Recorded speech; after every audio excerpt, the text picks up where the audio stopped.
Hello and welcome to this special episode of Heterodox History.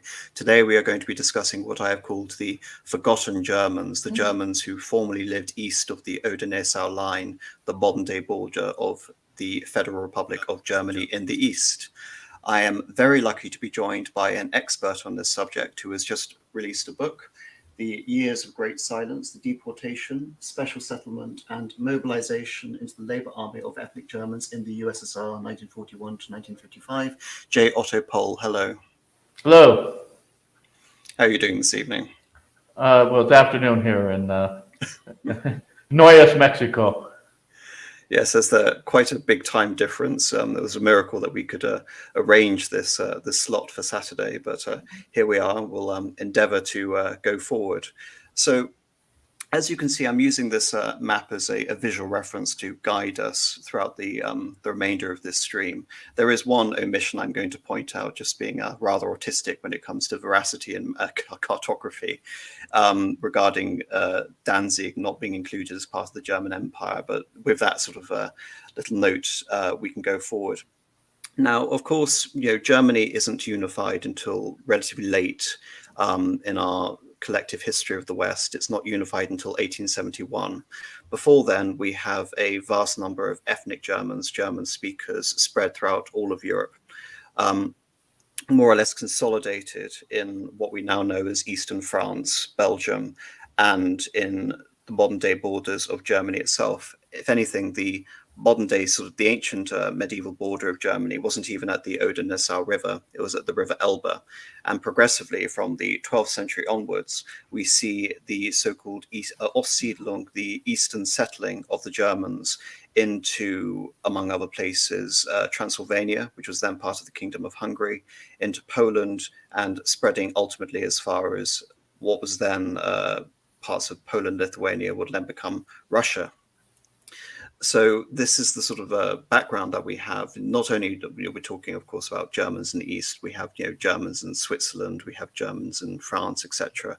But for the topic for this conversation is going to focus on what happened to the Germans in the East, the Germans which were forcefully relocated after the Second World War, after the failure of the Germans in their general plan, Ostplan. So if it's okay, I mean, we can sort of, go about this however you want. I mean, in terms of creating a very sort of brief summary of what is going on up until the 18th century, we have the Transylvanian Germans being settled in the 12th century.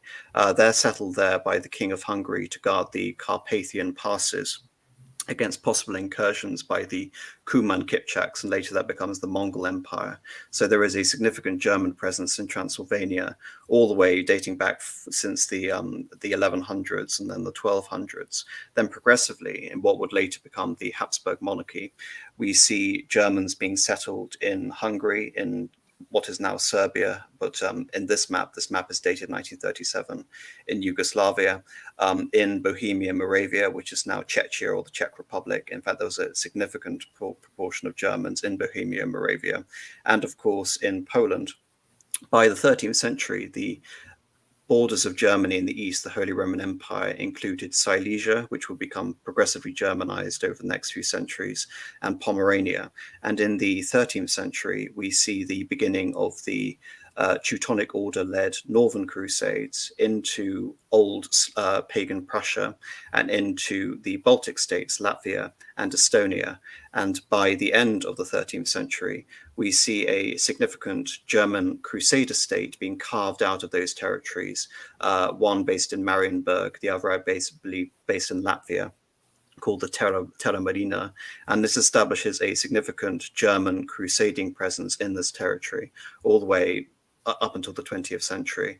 But the beginning of this German nobility originates around this time from the 13th century in the Crusades. Now, this general sort of drift of German settlers, it's not just crusading knights who have been petitioned there by various kings to set up shop. We also have German merchants establishing very sort of prominent roles in various cities, especially in Poland. And what really stops this is the Black Death in the middle of the 14th century, which essentially decimates the population of Europe and halts this general trend towards eastward expansion. moving this along quite a lot later in our history. In the 17th century, we have the reconquest of much of Hungary from the Ottoman Empire, which had ruled it since 1526. And this entails a huge amount of German resettlement by the Austrians and now their Hungarian subjects into the territories of Transylvania and Hungary. So throughout the 18th century, under the reigns of Mary Theresa and Joseph II, we see vast amounts of Germans coming in and settling into Hungary and into Transylvania. But we also see... But also around Timișoara in the Banat region. Yes, the Banat region is modern-day sort of northern Serbia, just north of Belgrade, which was then part of the Kingdom of Hungary, which the Kingdom of Hungary vastly expanded borders, includes a large part of Romania, Transylvania includes Slovakia, includes northern Serbia, and included all of essentially landlocked Croatia, not the Dalmatian coast, which was a part of a personal union with the King of Hungary to make things more complicated. So this is what we mean when we talk about a German settlement within the lands of the Kingdom of Hungary. In 1721, the Russians begin expanding at the expense of the Swedes. They win the Great Northern War against Charles XII of Sweden, who had died a few years earlier. And in the Treaty of Neustadt, the Swedes cede Livonia, which is the German-dominated area from the older Knights states going back to the 13th century. And they are packaged and sent off to the Russians and become annexed into the Russian Empire on the condition that this region essentially have German-dominated noble autonomy. And this situation really lasts until the 1880s, where we see an increased attempt at Russification under the aegis of Alexander III. But more or less, the German aristocracy remained dominant in that Baltic region as part of the Russian Empire up until the 20th century. And now we're talking about wholesale sort of immigration into Russia. It really begins with one of the first sort of man to declare himself Tsar of Russia was Vasily III. We see a large number of Germans going to various communes and towns, including the foreign quarter outside of Moscow, which was plays a major part in the formative development of Peter the Great. But in terms of much larger scale expansion, this is where I'm able to sort of talk and sort of lean on Otto for his expertise. We arrive at the reign of Catherine the Great and the desire to import Germans wholesale. So what was the scale of this German importation, and why did Catherine the Great in the 1760s want to import Germans into the Russian Empire? Well, she herself, of course, was what we would define as German, although the German state doesn't exist until 1871, as you noted. So her native language was German. She learned Russian later after marrying. Yes, her birth name was Sophia of Anhalt-Zerbst. Right. But she thought that importing foreigners, and then there's two manifestos. There's one in December 1762. It doesn't get much traction. And then there's the one on 22nd July 1763, which gets a lot of traction because they send out lots of agents to the German-speaking states in Central Europe to basically act as touts to recruit people to come and settle in the Volga region. So you get a lot of people from places like Hesse and the Rhineland coming into the Volga region. And it's fairly large, almost it's over 20,000 people coming in the initial settlements around Saratov in the Volga region. And the reasons were, one, they were underpopulated. Russia is huge. So they needed more farm labor. Two, they wanted to put, as it were, a block between the nomadic Asian peoples, what are today the Bashkirs in the Urals, the Kazakhs, with the Russian government at that time called the Kyrgyz. But if you look at the map, right, the actual Kyrgyz are over by China, and they called them Kara Kyrgyz, or at the time, Black Kyrgyz. And then the Kalmucks, who were Buddhist people descended from the Oryats who had settled along the Caspian Sea a little bit earlier.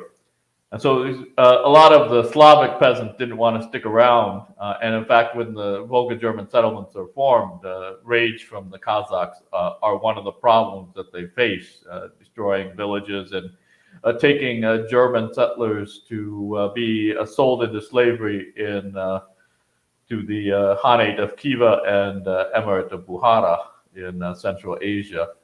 So that was another problem. And also, she thought that the Russian farmers were particularly primitive as far as their techniques using to farm the land, and that the people in Central Europe were much more advanced, so that they would provide an example that could be followed. It didn't really work, but this was one of the hopes of Catherine II. Yes, I mean, just to contextualize and why Catherine the Great would essentially prioritize German workers. Well, it's not just Catherine the Great, but in the preceding half century, there is a significant German influence on the new Russian court in St. Petersburg. Of course, St. Petersburg, recently founded by Peter the Great, inaugurating a conscious attempt of the Russian elite to try and style the Russian government and the Russian economy on systems which were essentially imported from the West, including the importation of German members of the royal family. Even there's a moment, I believe, from 1730 until 1740, when we have the reign of Queen Anna, or is it a little? Yeah, no, it is 1730 to 1740, where she's under the domination of the Duke of Courland, one von Biron, and the period in Russian history is known as the Bironovshchina, in terms of the domination of Biron and the Germans in that court. So therefore, it sort of makes sense in terms of why the elites who are effectively German would want to rely on German labor. And of course, this has been a practice implemented in a large part of Europe for centuries before. However, I want to ask, what were the incentives for the various members of the German states? You mentioned Hesse, for example, because in terms of recent precedents, not just in terms of German immigration, but general sort of wholesale, you can say, reception of various communities into various kingdoms. Relatively recently, we're talking about the 1760s, around 80 years before, the Great Elector of Brandenburg, Prussia, invites the Huguenots who had recently been or more or less expelled from the Kingdom of France under Louis XIV, when he revoked their privileges under the Edict of Fontainebleau. Now, there were obviously specific incentives for the Huguenots to go to Calvinist Brandenburg, Prussia, where they weren't going to receive the same penalties that they would have living in Catholic France. And of course, there were major economic incentives given to the settlers in order to, again, make them even more receptive, not just to flee anyway, but to go specifically to Brandenburg, Prussia. So what were the incentives for the Germans coming into Russia? Well, there were quite a few. I mean, the manifesto sets out a number of privileges that were given to the German colonists that the vast majority of the population of the Russian Empire didn't have, particularly since the institution of serfdom had already been imposed, not only in Russia proper, but in areas being annexed at this time from the Polish Lithuanian Commonwealth and Crimean Khanate. So the first thing is they got free land, which is always a benefit. The second thing is they got the freedom to practice religion as long as they were some denomination of Christian. Most of the original settlers were Lutheran, and this will be true for their entire existence. And then the largest minority were Roman Catholic, but there were also a number of Mennonites and other Protestant sects. The 1762 manifesto specifically prohibited Jews from taking advantage of it, but in practice, this wasn't always the case, but they were very, very few overall. So the law as written was only for Christian foreigners, but not just Germans. So you do have some from other European countries. A lot of them become Germanized, living around these settlements. So the freedom of religion, You had freedom from taxation for if they settled in the Volga region 30 years, and a promise which was broken finally in 1874 of freedom from military conscription for all eternity. Is there a possible reason for why freedom of religion would be so appealing to these German settlers, in the fact that many of the German states, we're talking several hundred German states, operated under the religious principle of "Caius regio, eius religio," whose realm, their religion. So there'll be various, so for example, if you're a Protestant in Bavaria, you're likely to be persecuted. So is there an incentive, therefore, for various people within these various states who are, say, for example, Catholics living in a majority Protestant state, or Protestants, Lutherans living in a majority Catholic state, to go over to Russia? Yeah, there's some of that. There's also, this is right after the 7-Year War, which has some religious overtones. And of course, it's not that far removed from historical memory of the 30-Year War, which had a lot of religious overtones. So I think this is something that in the mind of a lot of people, but it's not like a single motive. So generally, escape from military conscription in the wake of the 7-Year War, getting free land, and getting exemption from taxes. Also, interest-free loans were another incentive in the 1763 manifesto. So we're talking a period of time when there were a lot of Germans that were becoming poorer, in part as a result of the 7-Year War, but also for just more people using fewer resources in Central Europe, which, as you can just see by the map, the amount of land available in Russia is infinitely larger. Absolutely. There's another point I want to make. Of course, Catherine the Great is raised as a Lutheran in her home state of Anhalt-Zerbst. She comes to Germany to be the consort of Peter III. Of course, that goes terribly, as we all know. Nevertheless, she makes a conscious attempt to convert to Russian Orthodoxy and seems sincere in her conversion. Despite the offer of freedom of religion, were there any incentives for the Germans arriving in Russia to convert to Russian Orthodoxy? For the colonists, not really. I mean, there was the option to convert, but the only real reason you would do that is if you wanted to join either the officer corps of the Russian army or the civil service. And so this is something you see a lot more among the Baltic nobility than you do among the German colonists. It's not unheard of, but most of the German colonists were farmers, particularly those that settled in the Volga in the first waves in the late 18th century. And they're not interested in anything other than their little local communities in the Volga region, which are established along confessional lines. So you have a Lutheran communities, a little village, and everybody would be a Lutheran in that settlement, and then the Catholic settlement. And there would be very, very little mixing between the different confessions of the Russian Germans.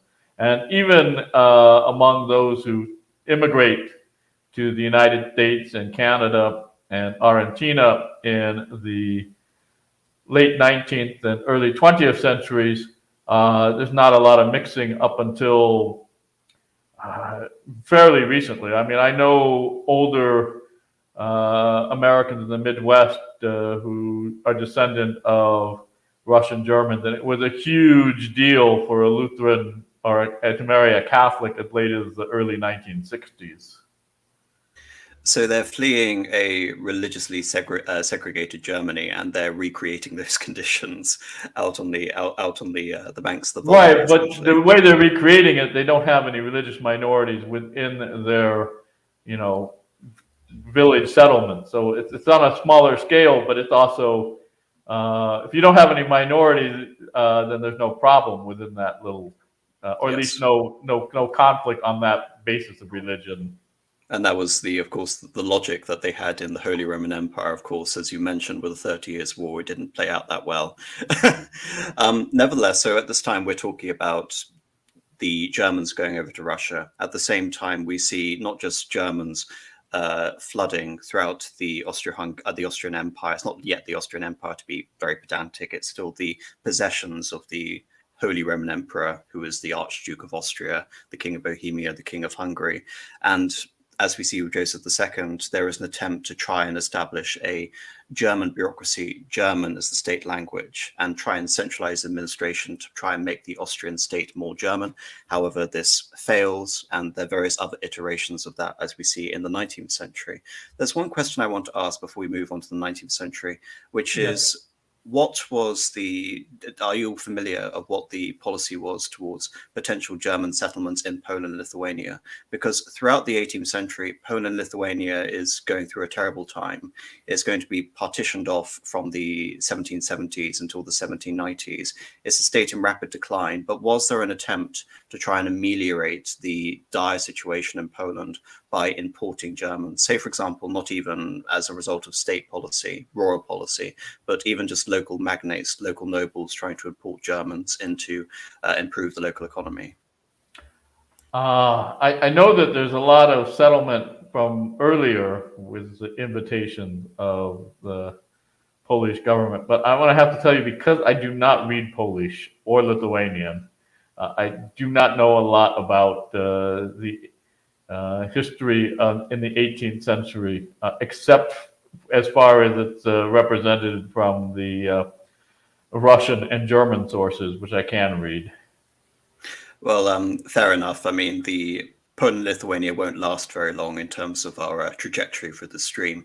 When you look at this map and you look at the spread of Germans, this is a map of 1937. So we're looking at the 1937 boundaries of the Soviet Union before the Molotov-Ribbentrop Pact in 1939. And one can't help but see that there are a large scattering of German settlements in Crimea, in Bessarabia, and in what was provisionally called at one point Novorossiya, or southern Ukraine today. When does this expansion of German settlements into Ukraine really begin? It starts to take on a large scale in 1803 and 1804. So 1804, Alexander the First issues a second manifesto, which is a little stricter than his grandmother, Catherine II, and that they now want to make sure that migrants coming into the Russian Empire have certain agricultural or handicraft skills. But during and particularly after the Napoleonic Wars, we see a big wave of German settlers into what is called the Black Sea region, Schwarzmeerdeutsche. And this includes Crimea. This includes those eastern regions of Ukraine, Novorossiya. Particularly, there's a considerable number of Mennonites coming in from West Prussia, where the Prussian government has banned them from buying any more land because they refuse to serve in the Prussian military. So the offer of free land in the Russian Empire is very attractive to them. Just for clarity for the audience, Mennonites are of the Anabaptist sect and they're pacifist, correct? Yes. They also do not believe in the swearing of any oaths, which is another problem that a lot of secular governments have had with them. And they generally are resistant to secular education, public schools. So these three things are kind of give them a serious problems with various states. So they run into problems with the Prussian government. They run into problems with the Soviet government. They run into problems with the Canadian government. That's the origin of the Mennonite settlements near me in Chihuahua, Mexico, is that they actually left Canada after leaving Ukraine because of the issues of swearing oaths and public education. Fascinating. So moving on slightly, so we've got to the beginning of the 19th century. I mean, it's also interesting to note that it's not just Germans being imported into this new region. Essentially, from the 1717 onwards, you have a series of wars between Russia and the then power which dominated the northern part of the Black Sea, which of course was the Ottoman Empire, based out of Constantinople, ruled by Turks. This empire recedes throughout the course of the 18th century and is taken over by Catherine the Great and Grigory Potemkin, her generalissimo. And this area is then incorporated into the Russian Empire, and it therefore becomes an attractive place to populate and settle, to the point that you even have infamous references to Potemkin villages, etc., in terms of the Russians trying to promote this idea of rapid development in this newly acquired territory, even though that's rather dubious in terms of an appellation. It's not just Germans being imported into this region. We also have Greeks. So, for example, in, I believe it's Mariupol in particular, there is some sort of disparate connection between the original Greek settlers who had been there since the time of antiquity in Chersonese, and this is also affecting the naming conventions of various towns. So it's not just Germans, but there is definitely an economic incentive for bringing Germans into this territory. It also should be noted, just mentioning this map, seeing this large area in what was the larger borders of Romania in Friedenstall.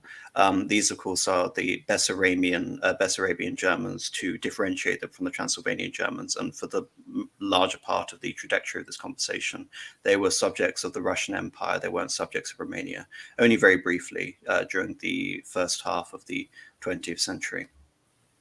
So in terms of the major things which are happening throughout the course of the 19th century, there hadn't been, as we mentioned, a German nation state throughout this entire period. The closest thing you could approximate it as the Holy Roman Empire, and that definitely in terms of its ideological foundation wasn't intended to be a German state. Rather, its territory soon more or less began to resemble those of the various German states in Europe, and also sort of facilitating their decentralization. But after actually, there's one question I want to bring up before moving on to the unification of Germany, which is, why was there a particular incentive for German generals? If you, for example, look at the Napoleonic Wars, if you look at the Battle of Eylau and you look at the Battle of Friedland, which is in the Fourth Coalition War, the Russian armies were being controlled by one von Bennigsen. And of course, he, I believe, was a Hanoverian. Was there any particular reason as to why so many Germans wanted to join and rise up the ranks of the Russian Imperial Army during this time? I don't know about Germans from Central Europe. I do know a lot of Baltic Germans do go into the Russian military. So, for instance, General Kaufmann, who was famous for taking Tashkent and then sending a telegraph to St. Petersburg that he had taken the city, and then St. Petersburg sending a return telegraph ordering him to take the city after it had been seized already, was a Baltic German. And a lot of the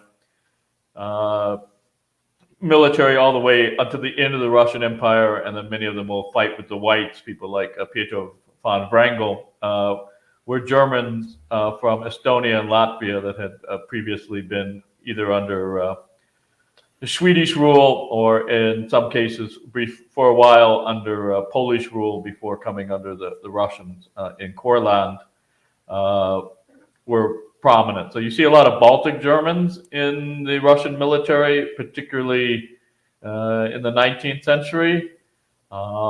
Very few of those German names, however, are from the German colonists in the Volga or Black Sea regions. And you can sometimes tell by the use of the word von that would imply nobility. Yes. And, farmers were the main occupation for the German colonists. Yes, I was about to ask you as to whether the fundamental thing which differentiates the Baltic Germans from the Volga Germans is a class aspect, as to whether the Baltic Germans over-index as being nobles from this Crusader lineage, and the Volga Germans are more merchants and farmers. Well, that's one of the things. There's actually quite a few Baltic German merchants descended from the Hanseatic League period. More so, I think, certainly the percentage than there are in the Volga and Black Sea region. But there are some merchants, as well as some industry, particularly milling of flour, canning of leather and curing of tobacco, as well as some handicrafts. But I think another difference is the Germans in the Volga and the Black Sea, and then later in the 19th century, colonies are established in Georgia and Azerbaijan. And then there's the daughter colonies later in Central Asia and Siberia. These people are all descendant of people who migrate into the Russian Empire. Whereas the Baltic Germans came as part of a Germanic crusading conquest of territories that were primarily populated by people who will become Latvians and Estonians, and then come under Russian rule as a result of the Russian expansion, first against Sweden and then against Poland. There's one thing I want to ask before we move on to German unification, which is, as a result of the Napoleonic Wars, we've already mentioned the disintegration of Poland and Lithuania, the partitions of Poland and Lithuania, which mean that the vast majority of modern-day Ukraine, with the exception of Galicia, Lodomeria, all of Belarusia becomes part of the Russian Empire. And then after the Congress of Vienna in 1814, 1815, the larger section of central Poland, the area around Warsaw, which is known as Congress Poland, is also handed over to be in a personal union nominally with Tsar Alexander of Russia, albeit progressively throughout the 19th century, it is politically integrated into the Russian Empire. So as we can see on this map, there are a significant number of Germans dating back from all the way from the 12th and the 13th century, from the original Ostsiedlung. How did they take from transitioning from Polish rule to Russian rule? As far as I know, they did pretty good. Under the Russians, there is an attempt to industrialize Congress Poland in the 19th and early 20th centuries. And a lot of the areas that, for instance, around Loch or Woosh, there's very large German populations that are involved in this, as well as, of course, agriculture to feed those industrial populations. And after 1830, there's the first Polish uprising. A lot of the land that is confiscated is then leased or sold to Germans, particularly Germans from Congress Poland getting land in Volhynia, in what is northwestern Ukraine, that area around Zhytomyr on the map. And this really takes off after the 1863 uprising. So in 1864, there's a huge flood, ultimately about 170,000 Germans from Congress Poland, particularly around Loch, moving into Volhynia, including my great-great-grandfather, who got a hutor around that region in Kortal, which is quite a much older German settlement, but they, of course, got there much later after 1864 with when the Tsarist government was redistributing the land confiscated from Polish nobility to the German settlers coming in from Congress Poland. So despite the various attempts at Polish independence, the Germans were more or less loyal to the Tsarist regime in both 1830 and the large sort of Poland-Lithuanian scale uprising in 1863. Yes. This is interesting because it's going to feed into a question which I have later for you. But one of the pertinent facts about the 1863 attempted revolution in Poland and Lithuania is that it enables it's one of the facilitating factors for the unification of Germany, because the Prussians support the Russians in putting down this rebellion. And as a result, for the meantime, Bismarck has built up enough goodwill in order to ensure Russian neutrality in all of the ensuing conflicts throughout the remainder of the 1860s. Denmark is attacked by the Prussians, then Austria, and ultimately France. And just through this process that Prussia is able to unify the smaller states of the German Confederation into the German Empire. All of a sudden, in 1871, there is now a German nation state which hadn't existed before. And territories which had nominally been seen as the head of all of the German minor states, Austria, is now having to adopt essentially a different identity as effectively being I hate to use the word multicultural empire, But the new sort of basis of the state post the German unification of Austria is this idea of the Ausgleich, of the compromise. So we have a Hungarian section of the Austro-Hungarian Empire, and we have Cisleithania, which is a name to denominate all the territories which are not part of Hungary, but they have no cohesion really in and of themselves. They include areas like Bohemia, Moravia, Galicia, Lodomeria, Austria, the Tyrol, Dalmatia, Slovenia, etc. So this is an interesting time in terms of the self-conception that Germans have. Of course, pan-German ideas and the idea of unifying all German peoples, all German speakers under one nation has been something going around since before the French Revolution. Yet now we actually have a small German state, a little German solution, which is being dominated by Prussia. And the borders roughly of the German Empire are indicated on the map in the darker color, because this, of course, is the map of National Socialist Germany in 1937. However, one of the effects of this now is that despite, with the exception of Austria-Hungary, which has its own relationship with the Germans, of course, it is still nominally a German-headed empire. Now all of the Germans who live elsewhere, almost entirely in the Russian Empire, because all of the territories east of Prussia and Austria are controlled by the Russians. They've transitioned essentially from being Germans to being Auslanddeutsche, or being foreign German, because now there is a conception that there is a German state and there is this idea of belonging and having citizenship to this German state. And feeding back into this idea, which you brought up about the Germans being loyal throughout the Polish-Lithuanian uprisings in 1830, 1863, Alexander II makes the decision, I believe, you can correct me if I'm wrong, to stop future immigration of Germans into the Russian Empire. Why, correct, considering the positive relationship with the German Empire and Russia for the first 20 years of the German Empire's existence, and considering the fact that Germans have been loyal to the Tsarist regime up until then, why does Alexander II make this decision? There's a couple of reasons, but one is, even though there's no hostility at this time, Germany is a powerful foreign state.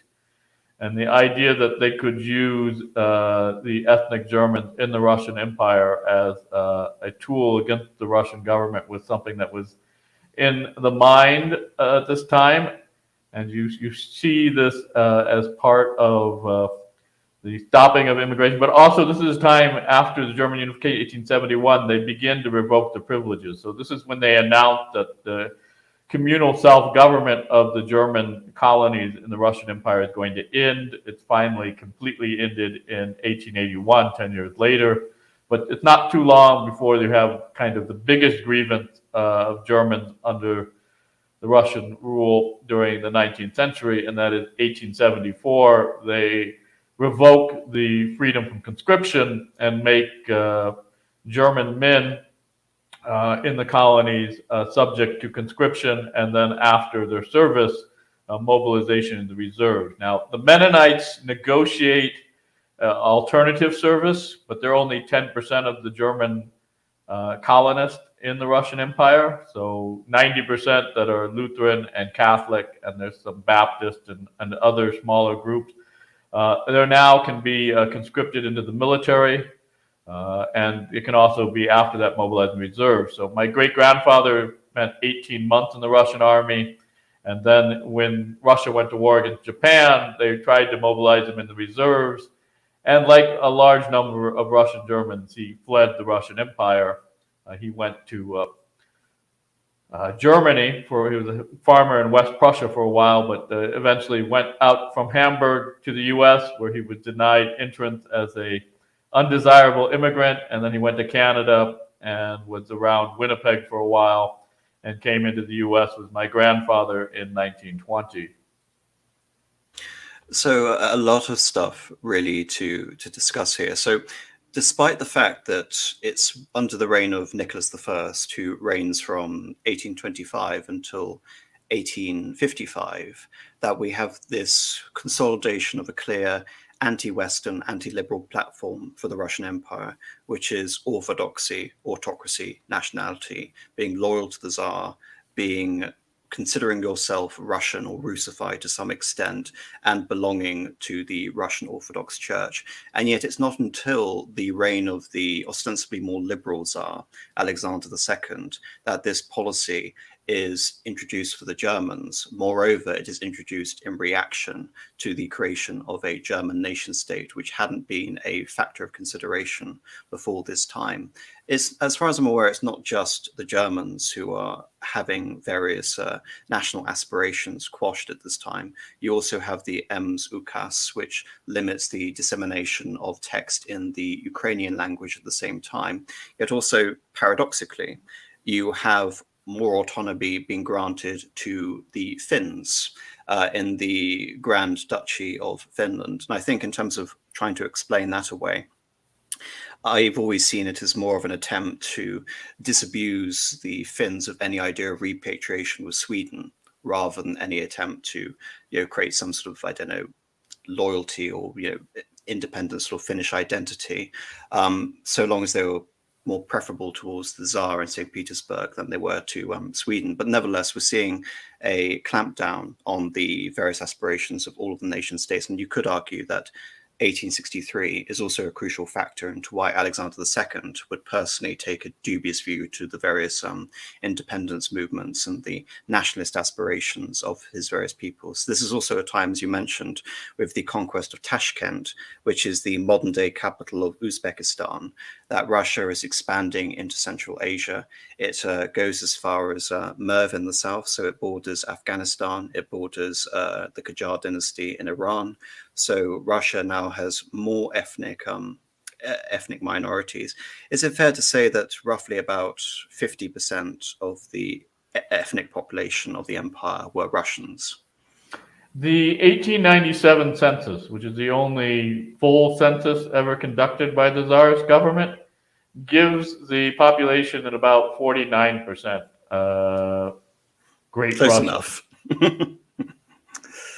But there are problems with the census; it's not completely accurate. So, I mean, you have to parse through it. But that's the best we've got as far as looking at the population of the empire as a whole, because all the other counts are more limited. That's the only one that was the entire empire.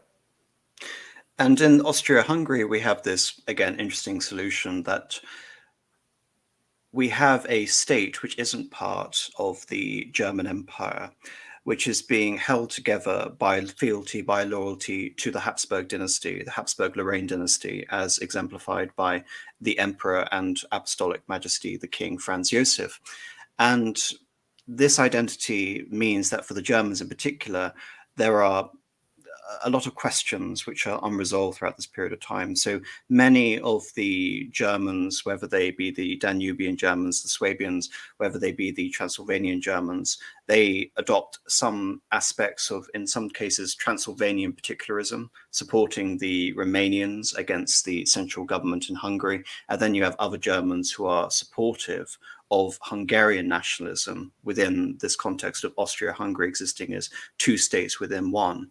And at the same time, you have this ongoing dispute in Bohemia and Moravia between the Czechs, who represent around 60% of the population of what is now modern-day Czechia, and the Germans, the Sudeten Germans, what they'll soon be called, who represent a considerable minority. And there are various issues around the language situation, trying to impose some sort of bilingual bureaucracy, which ends disastrously in the 1880s and the 1890s.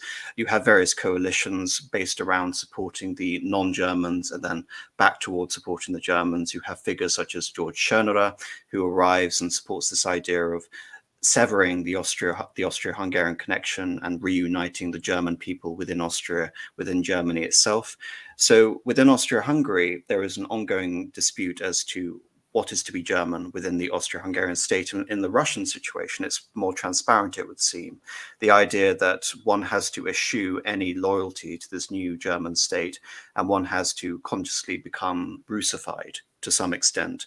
And I think the best sort of justification in terms of reasoning that is by forcefully incorporating Germans into military service for the first time. But also, as far as I'm aware, moving this beyond the reign of Alexander II. So Alexander II is, I believe, assassinated in 1881, and he's replaced by his son, Alexander III, who intensifies this process of Russification, I think is fair to say. And as far as I'm aware, he begins to target the autonomy of the Baltic nobility in Livonia and Estonia, and tries to appoint Russian governors to this region. Is that correct? Yes, and there's also the introduction of Russian language into the educational curriculum. So all of these little German villages in the Volga and the Black Sea had schools that were run by the local churches, the clergymen. So usually they're Lutheran schools connected to the Lutheran Church. There was a Lutheran seminary in Dorpat, which is now Tartu in Estonia, but it was not just for the Baltic Germans. It was also for Lutherans from the Volga and other parts of the Russian Empire that went there as well. And so you have the forced introduction of Russian language instruction into the schools in the late 19th century, which you had not before. Before, they had not had any instruction in Russian. They had been German only, as it were, little islands, enclaves within the Russian Empire. So before, when we look at the Baltic states, would it be fair to say that when a aristocrat learnt Russian or converted to Lutheranism, he or she was doing Orthodoxy. so? Yeah, sorry, Orthodoxy. He also was doing so in order to get close to the center of power in St. Petersburg. But now we're talking about a blanket proposal of Russification for all of the Baltic Germans. Yeah, but there's also, as I said, it's for all of the Germans. So all of the German colonists are now having some instruction as children in Russian language in the German church schools in the colony, as well as the fact that, of course, those that are conscripted into the military also learning Russian. I mean, my great-grandfather learned Russian when he was in the Russian military. So this is also the time of the Jewish pogroms in the reign of Alexander III and the early reign of Nicholas II. And we also see a mass exodus of Jews from Russia, mainly going over to America. What is the scale of German immigration out of Russia? It's quite large. We are talking hundreds of thousands of people going to the United States and Canada, starting as early as 1874 with the revocation of immunity from conscription, but increasing, kind of reaching its height in the 1904, 1905 with the mobilization to fight against Japan. And it's also a very large number of Catholic Russian Germans, particularly from the Volga region, go to Argentina and Brazil in South America. Unfortunately, there doesn't seem to be a lot written on the Germans in Brazil that I've been able to find. I don't read Portuguese, so that makes it a problem, but I can read Spanish, and there is actually quite a bit on the very large population of Catholic Volga Germans that come to Argentina, particularly Ante de Rios area in the 19th century. But a lot of the Lutherans go to the U.S. Midwest, from the Volga to Kansas and Nebraska. There's still areas of Lincoln that were heavily settled there during the late 19th, early 20th centuries. A lot of the Black Sea Germans go to North Dakota and spread out to Minnesota and Montana. Do you have a rough estimate of percentages? So how many Germans are we talking about in terms of the number of Germans in the Russian Empire as a whole leave during We're this talking time? about maybe for the United States, maybe as many as 300,000 migrate out of the German population in the 1897 census is 2 million. But that includes the Baltic Germans, who are not very heavily represented in the out-migration. So you have two things going on. You have a large scale, perhaps as many as 700,000 ethnic Germans, colonists, going to the New World over a period of time from 1874 to 1918. And then you have a large number of them also migrating eastward, first into Kazakhstan and Central Asia, and then after 1907 into Siberia. So why is there an incentive before we have the forced deportations in the 1940s to emigrate outside of European Russia and go into Siberia and Central Asia? A lot of it had to do with land. So in the Black Sea region, where they had, unlike the Russian Mir, they had private ownership of the land. But the land was also entailed, so it couldn't be divided. So you would have to get more land for all of the sons except the youngest son, who would inherit the land of the parent. And so usually they would pay cash payments to the other sons to buy land, but they had run out. I mean, they ended up owning something like 17% of the land of Novorossiya anyway, but it became limited. They didn't want them to buy any more in the region. So a lot of them became landless because the land couldn't be cut up and divided. It was all entailed to the one inheritor. So that's why you have a large number coming from the Black Sea region to places in the east. For the Volga region, which had even more settlers, the reason had to do with two things. One, there's a famine in 1891, 1892, which a lot of people flee into Kazakhstan because it's nearby and there's food there. But also, Stolypin's reform breaks up the Mir system, which the Volga Germans had adopted from the Russians. And there's not enough land for everybody to have enough to have sustainable agriculture. So you start to see them moving into Kazakhstan and Central Asia. The first settlements in the Talas Valley in what is now Kyrgyzstan coming in 1882. Almost all of the Mennonites. There's one Lutheran village, but it becomes from 1882 to 1914, when the war breaks out and puts a temporary halt to it, a steady flow of formation of daughter colonies from the mother colonies in the Volga and the Black Sea region. So we're talking about a series of shocks, which doesn't just affect the ethnic Germans living in the Russian Empire, but the Russian Empire as a whole. You mentioned the famine that takes place at the end of Alexander III's reign. We talk about the Russo-Japanese War, which ends disastrously for the Russians. They're essentially cut out of expanding into China and into Manchuria, and their concessions there are awarded to the Japanese. Then, of course, in 1905, we have the revolution, which the Tsar barely is able to manage. And then, as you mentioned, we have the reforms of Stolypin. And of course, in 1914, we have the beginning of the First World War. Now, we've already talked about how, and you've wonderfully elucidated, how the identity of being a Russian German has been placed under severe strain, how there's already been mass immigration away from Russia into America, and for the Catholics into Argentina. Now in 1914, we are beginning to see a nationalist conflict between the Russians and their various Slav brotherly aspirations, in particular towards the Serbs. And we see them in opposition to a German nation state and a German-headed state in the form of Austria-Hungary. So over the progress of the next sort of 3 years before we have the Russian Revolution, what is it like to be a German in the Russian Empire? Well, first there is, of course, because they are conscripted, they're serving in the military. But because they are Germans and their enemy is in Berlin and Vienna, they are all sent to the Caucasian front to fight against the Ottomans.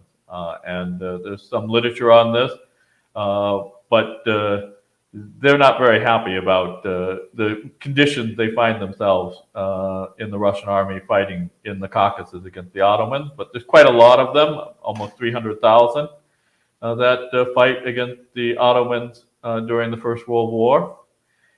In 1915 and 1916, the Russian government passed what's called the liquidation laws, which prohibit Germans from owning or leasing any land 150 kilometers from the front. And after they confiscate the land, a large number of them are forcibly deported either into the Volga or Siberia, about 200,000, mostly from Volhynia, about 130,000, including members of my great-grandmother's family, deported eastward at this time.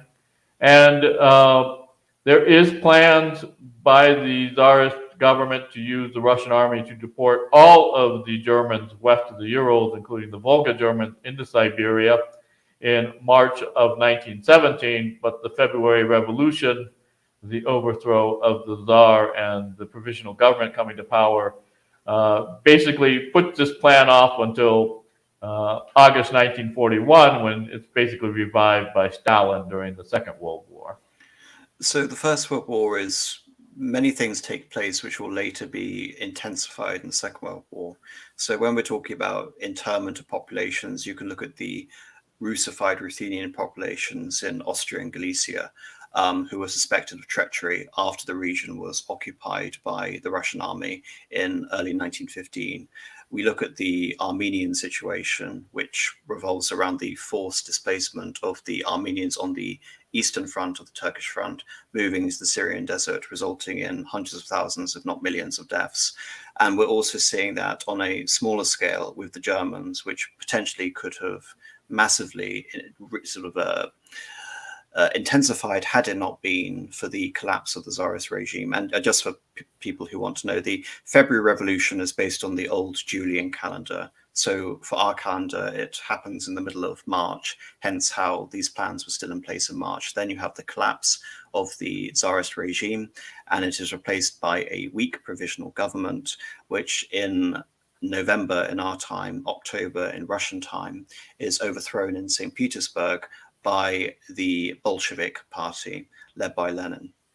So all of a sudden now the Tsarist empire has collapsed, and you see a ascendant Germany on the Eastern Front, because Germany is consistently winning, Austria-Hungary less so, but Germany is consistently expanding at the expense of the Russians throughout the course of the war in the Eastern Front, beginning with the decisive victory at Tannenberg in the early stages of the war.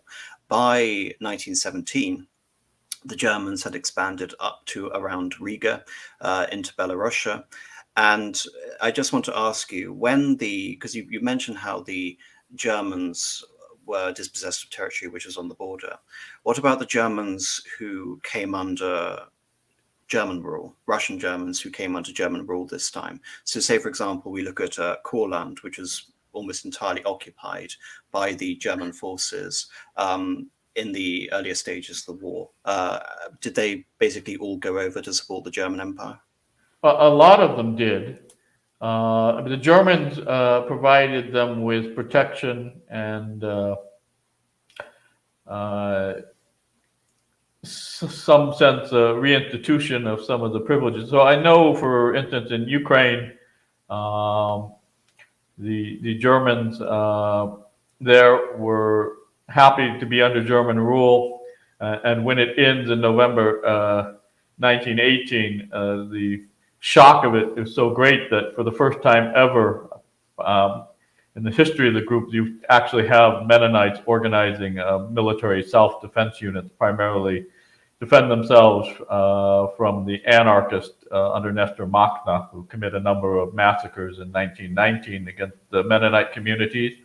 But also the Treaty of Brest-Litovsk talks about the Germans not only under German control, but still under Russian rule. Now, of course, the Bolsheviks having come to power, and giving, there's 2 articles in the Treaty of Brest-Litovsk guaranteeing the right of Volga Germans to migrate to Germany and to take their capital with them, that is, to sell their land and take the money and transfer it along with their persons to Germany.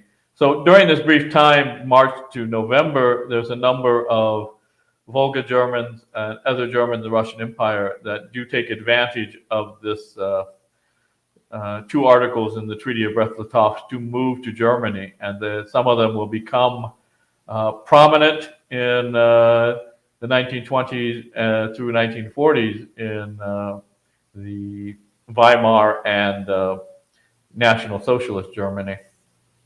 So just to clarify then, because again, we have this unusual time considering that Germany lost the war from the signing of the Treaty of Brest-Litovsk to the armistice in November of 1918, where the Germans are ascendant on the Eastern Front. Now, interestingly enough, there aren't plans for wholesale annexations, even sort of moderate plans for annexations like Ober-Ost, which would have included parts of Lithuania and modern-day Latvia, are shelved in favor of this creation of a united Baltic state and a Kingdom of Lithuania, and of course a hetmanate for the Ukrainians, and of course a revived Polish state.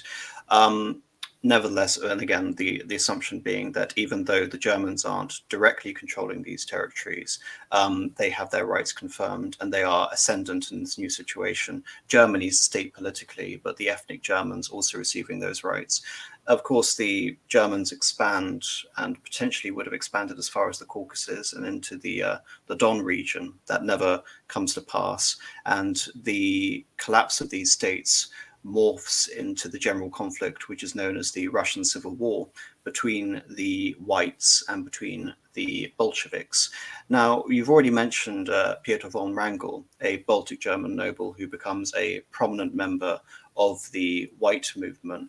But what can you say is the general predicament of Germans now that they've lost that backing from the German Empire, and all of a sudden revolution and red agitation is breaking out in all of the former states of the Russian Empire, including the Baltic states? Well, in the Baltic states, a lot of the Baltic Germans, are still fighting in the Freikorps units established as the German Imperial Army retreats. But in the colonies, they act the way many of the non-Russians do. That is, they are attempting to agitate and support for greater autonomy for themselves as national groups. Now, the problem, of course, is you can't do this for all of the ethnic Germans in the Russian Empire as one state because they're spread out. And even in cases like the Black Sea Germans, they're fairly spread out. Only in the Volga region are they fairly compact as far as contiguous settlement. So this is one of the obstacles they face, and they, like most of the non-Russians, with the exception of the Baltic states, Poland, Finland, and temporarily Ukraine and the Transcaucasian states, they fail. But they do kind of get a concession in that in 19th of October 1918, the Volga Germans become the first nationality to be granted official autonomy by the Bolshevik government, with Lenin creating the German Workers' Commune in the Volga. Yes, and this would later evolve, as far as I'm aware, into the Volga Autonomous Republic, which is sort of like a German ethno-state within the Soviet Union, even to the extent that the capital of this region, I believe, is renamed to Engels, obviously alluding to Friedrich Engels. So that's one aspect which I want to get into in terms of the changing of the Soviet policy towards the Germans. But as for the Germans elsewhere, because as we're talking about, we're seeing the defeat of Germany, and we're seeing the dissolution of Austria-Hungary. All of a sudden, these Germans who had been part of a dynastic state for centuries, since the 16th century at least, when we come to Bohemia and Moravia, and since the 17th and 18th century when it comes to Hungary and Galicia-Lodomeria, all of a sudden, all of the Germans living in the Habsburg territories are now under the control of new nation states, or states which are grossly engorging. You recently did a stream on the Romanian Germans, and this is where I really want to start off in terms of talking about what happens with the dissolution of Austria-Hungary. Because as you can see on this map, there are various enclaves of Germans in Bessarabia and in Transylvania. However, before the war, the geography of Romania corresponded to Wallachia and Moldavia, which had very few ethnic Germans living there. The novel thing, again, talking about Romania, is that they are headed by a German dynasty, the Catholic branch of the Hohenzollern dynasty from Siegberingen come over there, and not only are they're not just titular monarchs either. King Charles II is an active executive monarch throughout much of the 1930s. So this is an important consideration to note. As far as I'm aware, many of the Germans from Transylvania actually support integration into Romania against the Hungarians. And would you say, for example, that the Bessarabian Germans would support being part of a greater Romania rather than being incorporated into the Soviet Union? Probably, but it's largely because of the fact that under Romania, the Germans were allowed to continue their traditional forms of agriculture and way of life, whereas early on, the Bolsheviks, the forced requisitioning of crops and livestock and horses is one of the things that is a serious grievance of many of the ethnic German communities in what was the Russian Empire. So yeah, I would say certainly there's a preference for anybody who's not a communist by the German communities. I'm not sure if it was necessarily because they preferred Romanian to Russian rule. After all, they had all migrated there after Alexander I had taken the territory from Moldova in the Napoleonic Wars.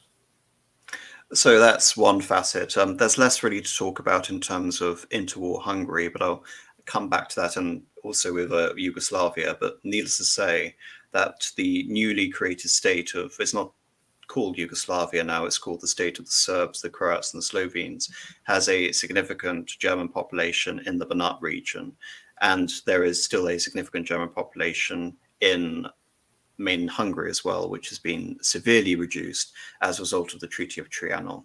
There is a sizable German minority in what is now Czechoslovakia, in particular around the Sudeten region.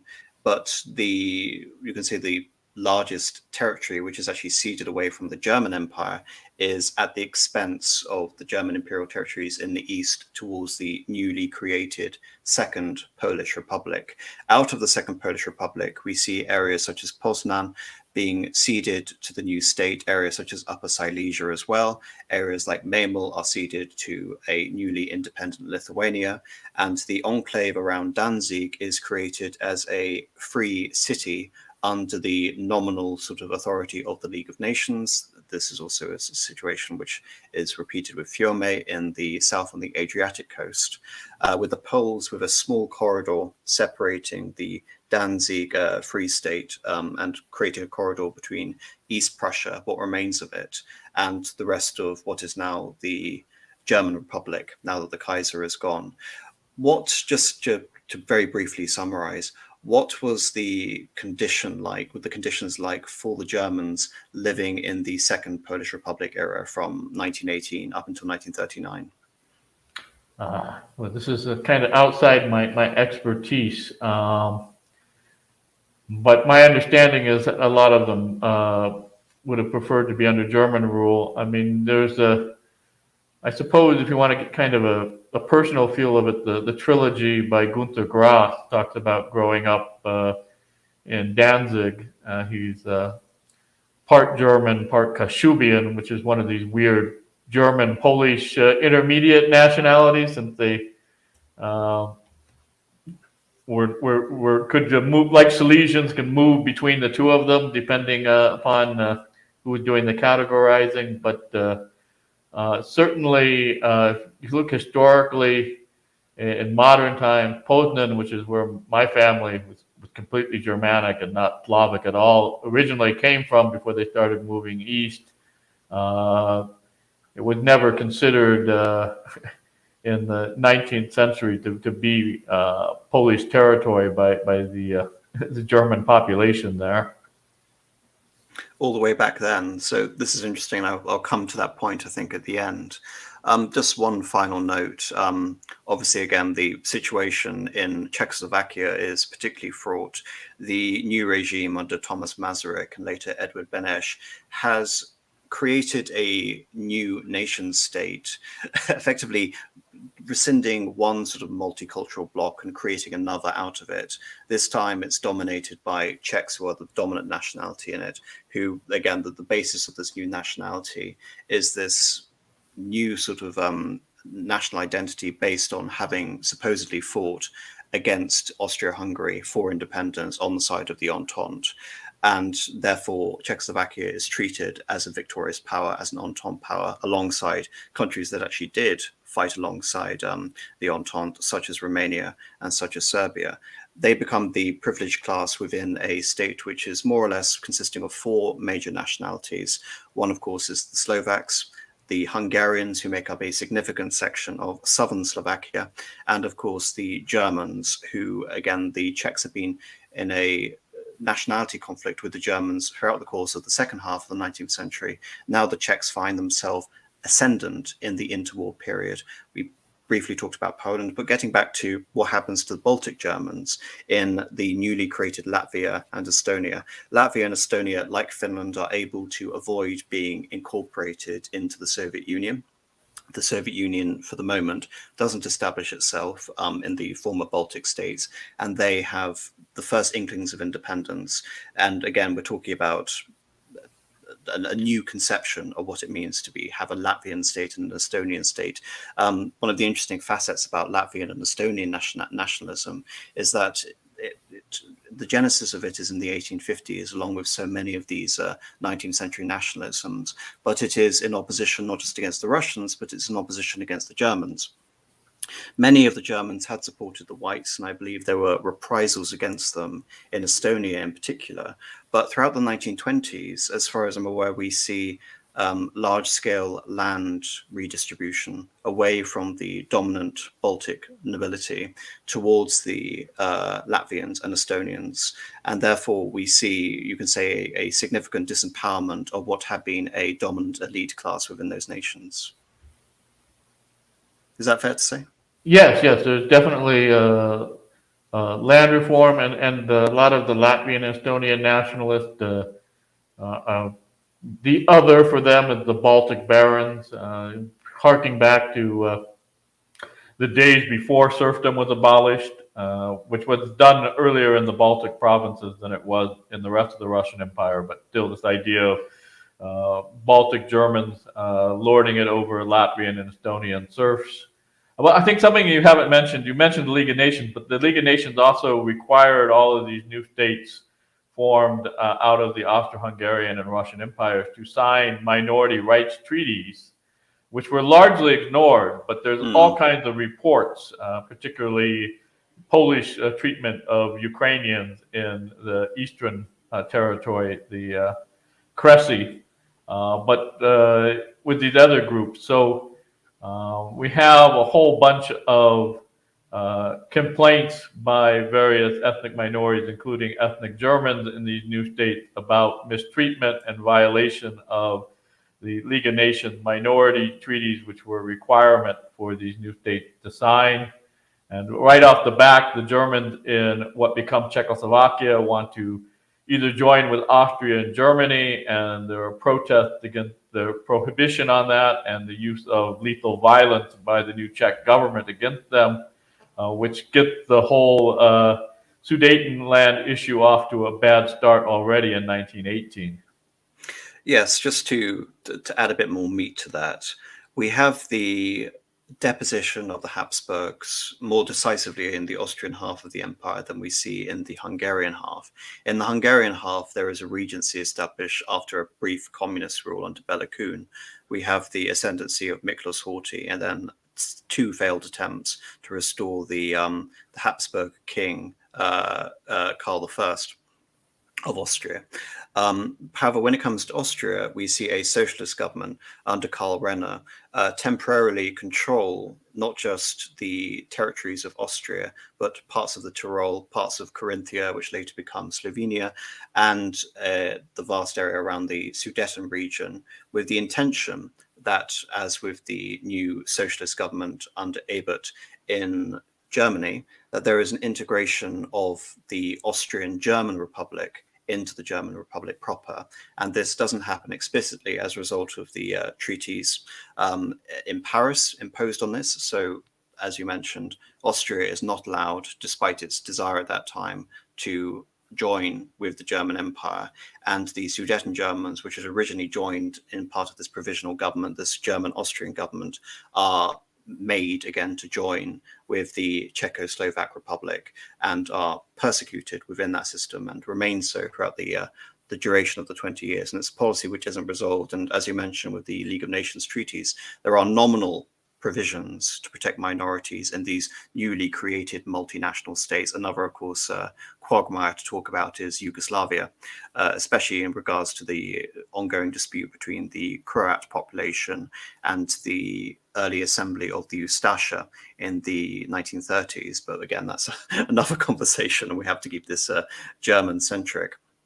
So we've talked briefly about what happens to the various German minorities and all of these newly created states in Central and Eastern Europe during the fallout after the First World War. But what happens to the German population now in the Soviet Union after the conclusion of the Russian Civil War from the early 1920s up until 1939?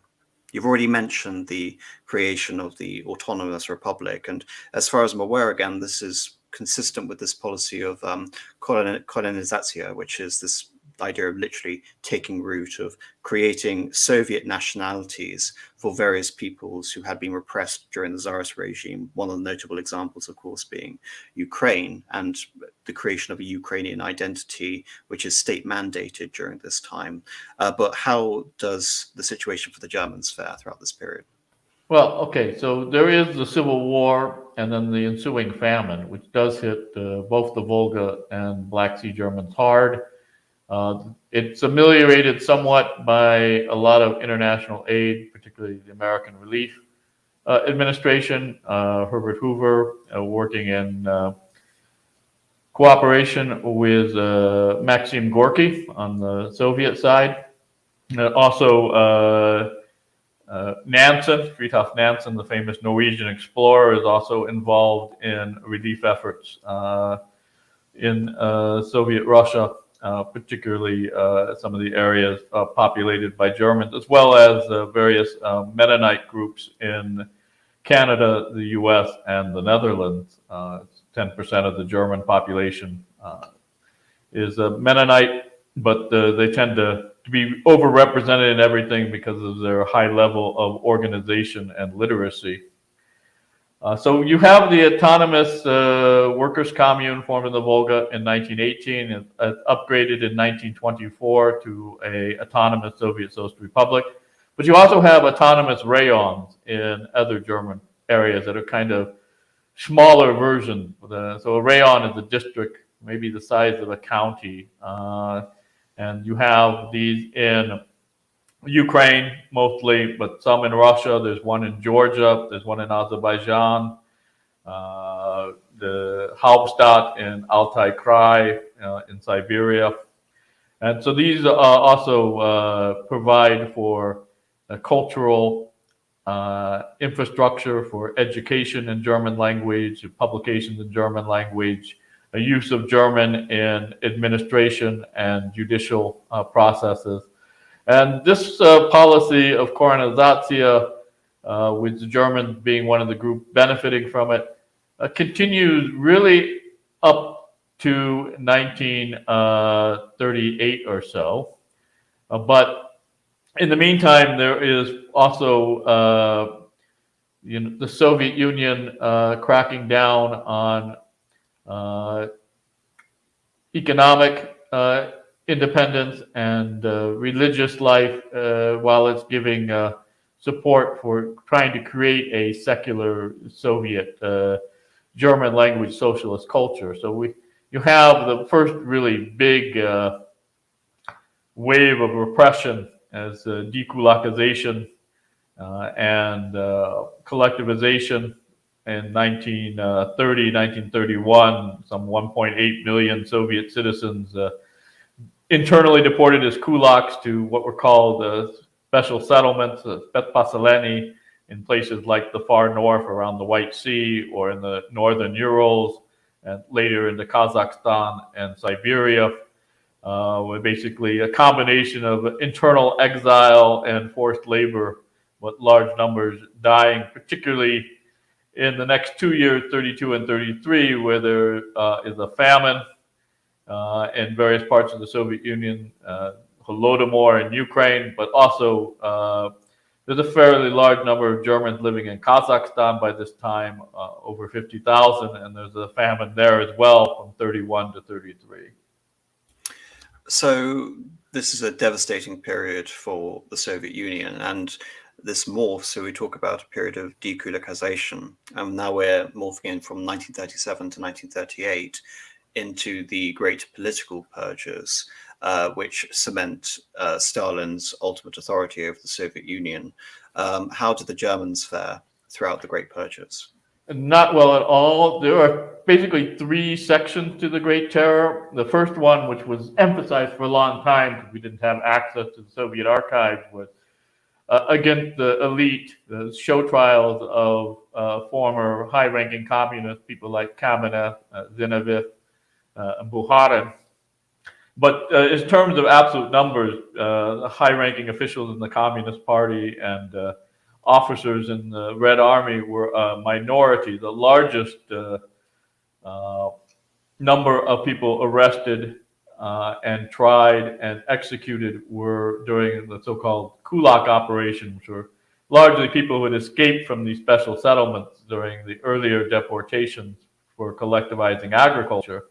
But the next largest group, and we have about 250,000 people shot during the series of operations, are national operations, which were based not on class, but upon nationalnost, or racialized ethnicity.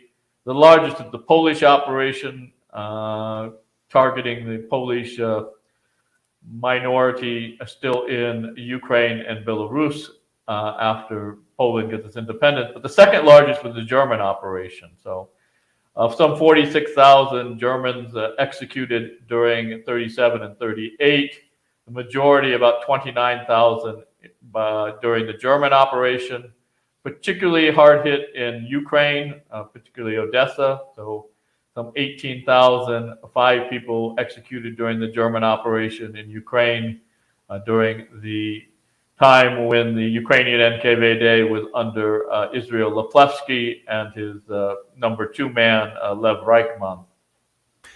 So what is the impetus for this transition from colonization to this anti-nationality policy, which, as you mentioned, is directed at the Poles? You can say, probably, again, when you're saying it's directed against the Poles, are you talking pre-1939?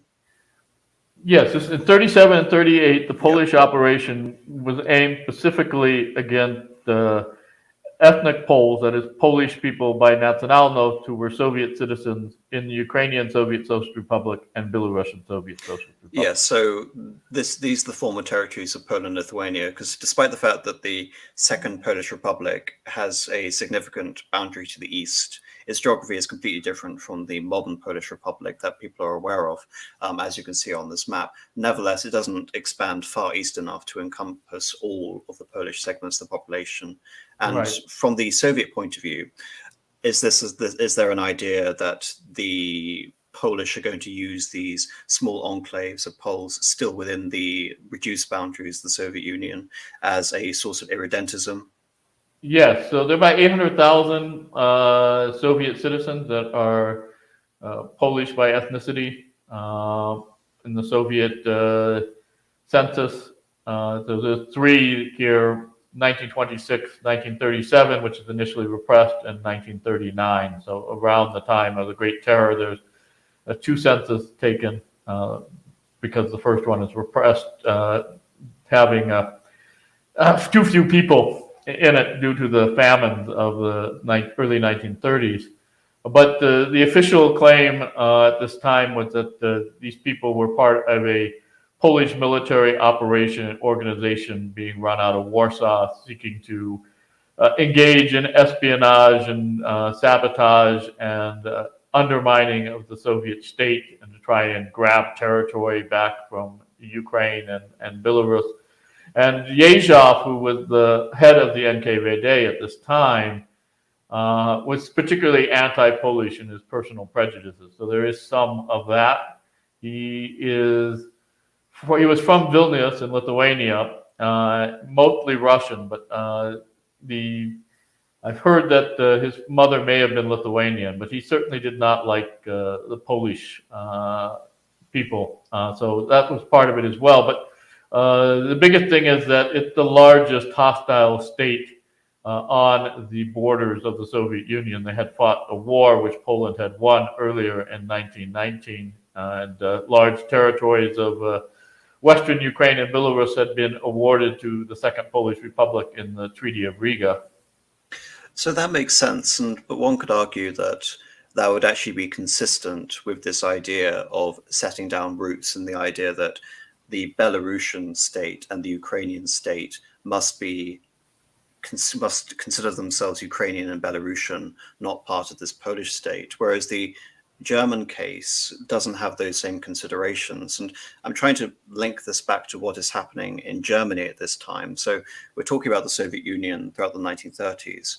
In Germany, in 1933, Hitler is made Reichschancellor, and by 1934, he assumes the power also of head of state after the death of Hindenburg, and assumes much of the control of the army after the dissolution of the Sturmabteilungen, the SA under Ernst Röhm in the Light of Long Nights in 1934.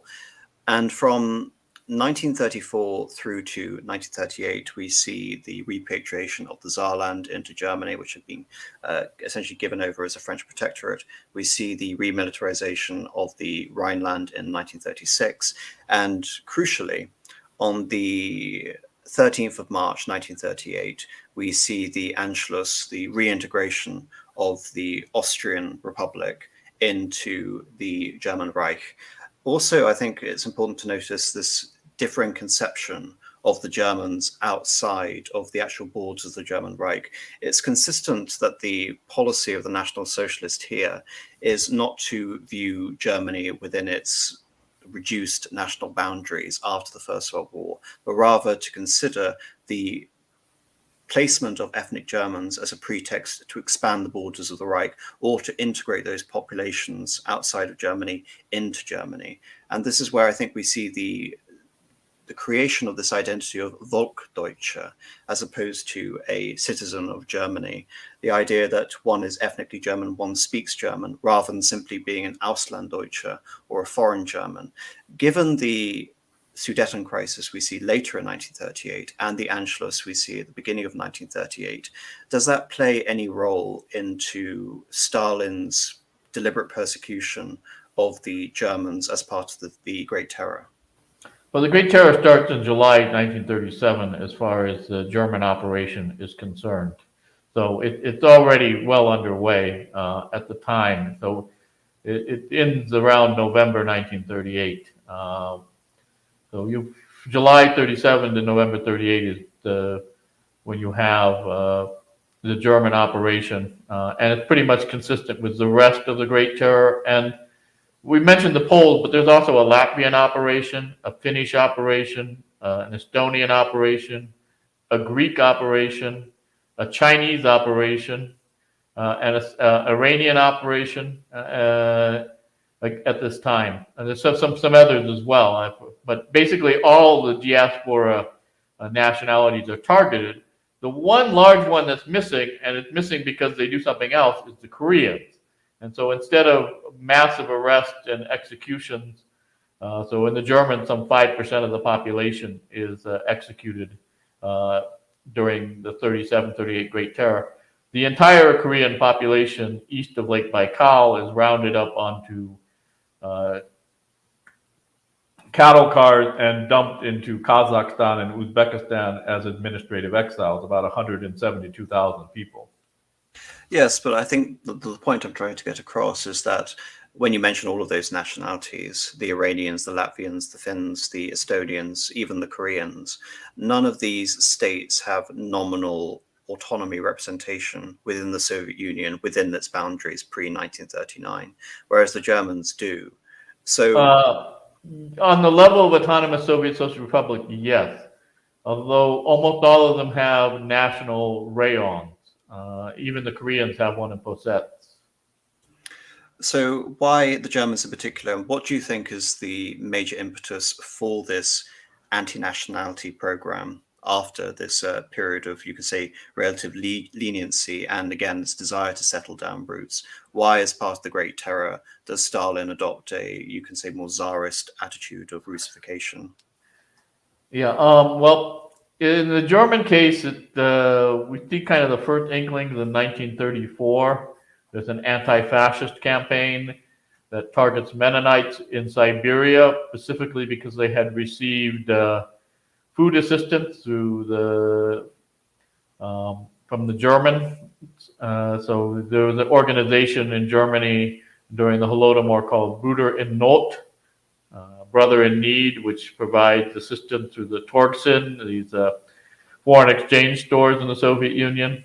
And the most famous contributor to this relief was President Hindenburg himself. So this was known by the Germans, but it's also known on the Soviet side as well. So there's this reinforcing of the idea of the connection that the diasporas are politically tied to their homeland and the regimes there forever.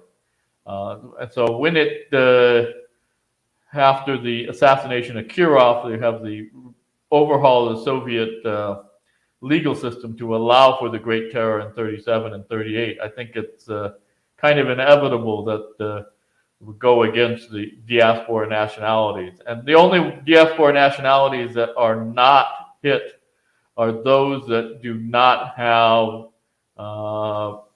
states, or in the case of the Koreans, obviously they don't have an independent state, but the consolidated foreign settlement. And so you see the Jews, the Roma, and the Assyrians are the only diaspora groups that don't have operations against them. Yes, and just to reiterate, Korea did exist briefly during this time frame, but as of this moment, in 1937, 1938, it is a colony of the Empire of Japan. There's one point which is mentioned in the chat. The conception of German speakers being German is old. Yes, it's a very old idea. Like I said, in terms of this pan-German idea of unifying all German speakers is hundreds of years old at this point. The point I'm making in terms of differentiation is to distinguish that as a concept and state policy as uttered by the National Socialist regime in Germany, and a desire to expand territory and to repatriate these Germans, which leads nicely into 1939 and the Molotov-Ribbentrop Pact. Among other things, we see the secret plan to divide Eastern Europe, Poland, Finland, the Baltic states, and parts of Romania into zones controlled by Germany and ultimately controlled by the Soviet Union. And on the 1st of September 1939, Germany invades Poland. This balloons into the Second World War. At the same time, Germany invades Poland, Soviet Union invades Poland from the east, annexing roughly the eastern half, which are integrated into Western Ukraine and into Belarusia. And from 1939 through to 1940, the Soviets begin to establish a military presence into the Baltic and ultimately integrate those territories into the Soviet Union. They fight a war against Finland, which doesn't go very well at all. It's the Winter War.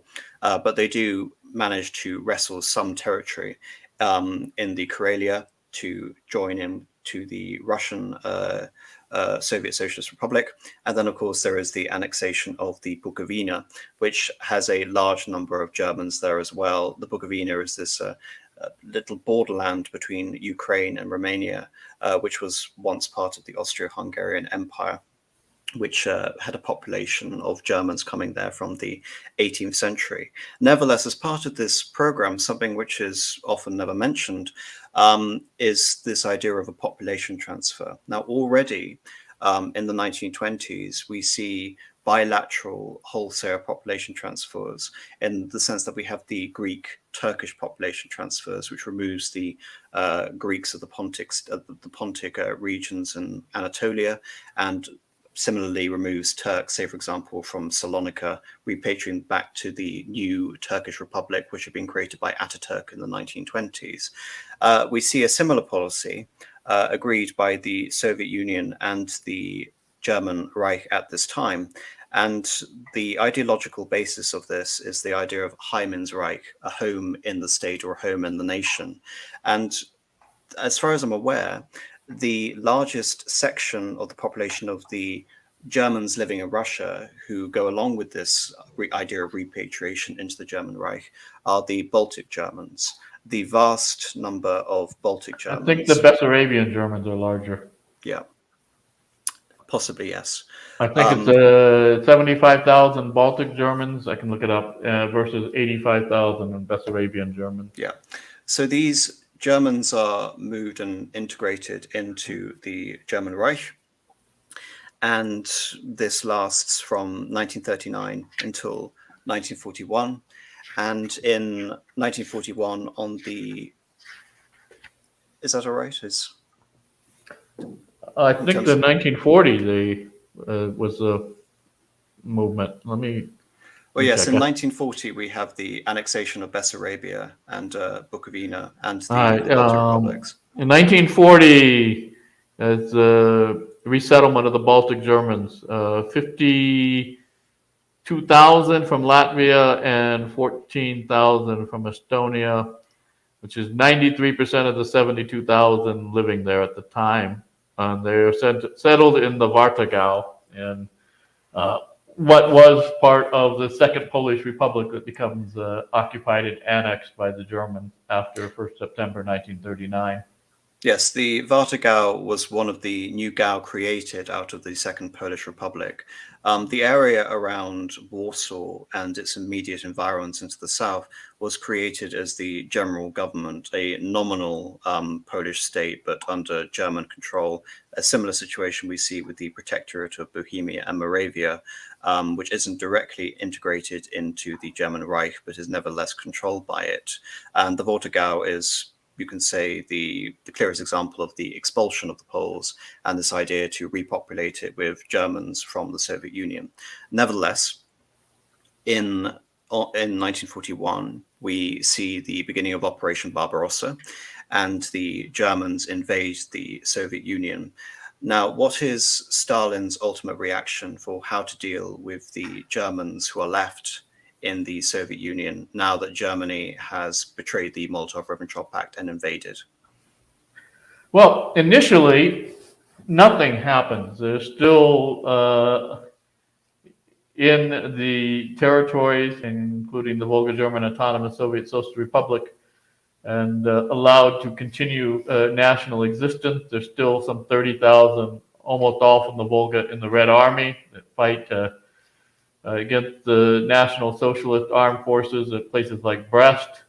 It's only in July you start to see the removal of some of them from the Red Army, but this doesn't get come total until 8th of September 1941, which is after the beginning of the deportation. So really the first mass operations against ethnic Germans by the Soviets after Operation Bessarabia is only on 15th of August, and they forcibly evacuate some 50,000 Crimean Germans into Ordzhonikidze Krai across the Black Sea, and they are kept there to help with the harvest and then deported with the Germans already living there to Kazakhstan as special settlers in October. But the big movement is August 26th, Central Committee of the Communist Party and the Council of People's Commissars orders the deportation of all ethnic Germans from the Volga German Autonomous Soviet Social Republic and the neighboring Stalingrad and Saratov Oblast, so altogether about 450,000 people. And the decree will be made. There will be a public decree by the Presidium of the Supreme Soviet signed by President Kalinin 2 days later, 28th of August, 1941, and it's published in German and Russian in the Volga-German newspapers Nachrichten and Bolshevik. And on 3rd of September, they begin the systematic roundup of the entire Volga-German population. And about 3/4 of them are sent into Siberia, particularly Western Siberia, Omsk Oblast, Novosibirsk Oblast, Altai Krai, and then about 75,000 to Eastern Siberia, Krasnoyarsk Krai, and over about 100,000 into North Kazakhstan, particularly Northeast Kazakhstan. And this would be, I mean, from the Soviet point of view, this would be consistent with the expectation. You've already mentioned the fact that the Poles were targeted based on the potential irredentism that could be used against them. Well, of course, the ultimate plans for the Soviet Union as part of General Plan Ost concern the settling of these various Germans into the territories of European Russia, again, expanding as far ultimately as the German state would have expanded had they won the war, including interesting plans to resettle a German colony, which had been originally a Gothic settlement in Theodosia in Crimea. But apart from that, the war progresses. The Germans reach as far as Stalingrad in the south. In 1941, they almost advance to the point of Moscow. They are defeated. In 1942, and 1943, they are defeated at Stalingrad. In 1943, they are defeated at the Battle of Kursk. And in 1944, we see the concurrent operation with D-Day in the West, which is Operation Bagration, whereby the Soviets are able to push the Germans out of most of the former territory of the Soviet Union, virtually all of Ukraine and Belarus, with the exception of the Courland pocket, which holds on until after the ultimate ceasefire. There is, I believe, a small section of Germans who haven't been part of this general sort of plan by the Nazi-Soviet pact in 1939 to 1941 to move. And it is during this time where we have Operation Hannibal, which is the final, you can say, elimination of all Germans within the Baltic region, where, as far as I'm aware, they are relocated out to Denmark as an operation called Operation Hannibal. But so how are the Germans who have now been relocated to Central Asia and Siberia, how are they faring throughout the course of the war as it begins to turn in the Soviets' favor? Yeah, so after the Volga Germans are deported, the systematic deportation of all of the ethnic Germans in European areas of the Soviet Union, still under the control of Moscow. So basically the Northern Caucasus, a very large number, especially after the evacuation of 50,000 Germans in Crimea, so about 100,000 total from there. From the Transcaucasus, Georgia and Azerbaijan, about another 50,000. From Eastern Ukraine, about 100,000. The 300,000 in Central and Western Ukraine come under German military rule before they can be deported in 1941. And then, of course, Germans from Leningrad and Moscow and other regions of Russia proper west of the Urals are all deported into either Kazakhstan or Siberia. And they don't fare very well, particularly there's not enough food. The housing is substandard. There's very little medical care, and they're being settled in compact conditions. So we have very high numbers dying from malnutrition and typhus and other communicable diseases, as well as exposure. So they end up, one way to deal with the tension, since this is causing the Germans to have very bad relations with their particularly Kazakh neighbors, but also Russians in Siberia, is to move out a lot of the ethnic Russians. So they have, in January 1942, two things happen. One, in southern Siberia, About 60,000 ethnic Germans are moved to the Arctic region to engage in fishing in the northern parts of the various Siberian rivers to provide protein to the Red Army, which is now mostly dependent upon either livestock production in Kazakhstan, since they've lost Ukraine and parts of Western Russia, or upon shoulder of pork and ham produced by Hormel and shipped either overland through Iran or by ship into the white seaports by the U.S. Lend-Lease. And then there's a roundup of, in three sections that are three large sections of ethnic Germans to perform labor, what's called the labor army, which is basically labor camps under Gulag, mostly in the Urals, devoted to industrial construction, felling of trees, and mining. So they round up altogether 316,000 or so German men and women that from the ages, for men, it ultimately is between age 15 and 55, and women 16 and 45. But this basically removes almost all of the healthy and able-bodied adults from the special settlement regions in Kazakhstan and Siberia, and there are very high rates of mortality in the labor army, which has even greater problems regarding housing, food, and medical care, as well as, of course, very long hours of inhumane work. So how does this system, this wholesale conscription of a nationality within the Soviet Union for forced labor, how does this, say, for example, compare with the Gulag system in the Soviet Union, in particular places like Kolyma? All right, well,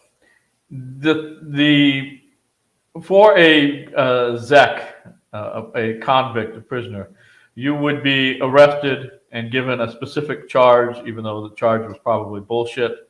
Usually for political prisoners, Article 58, Section 10.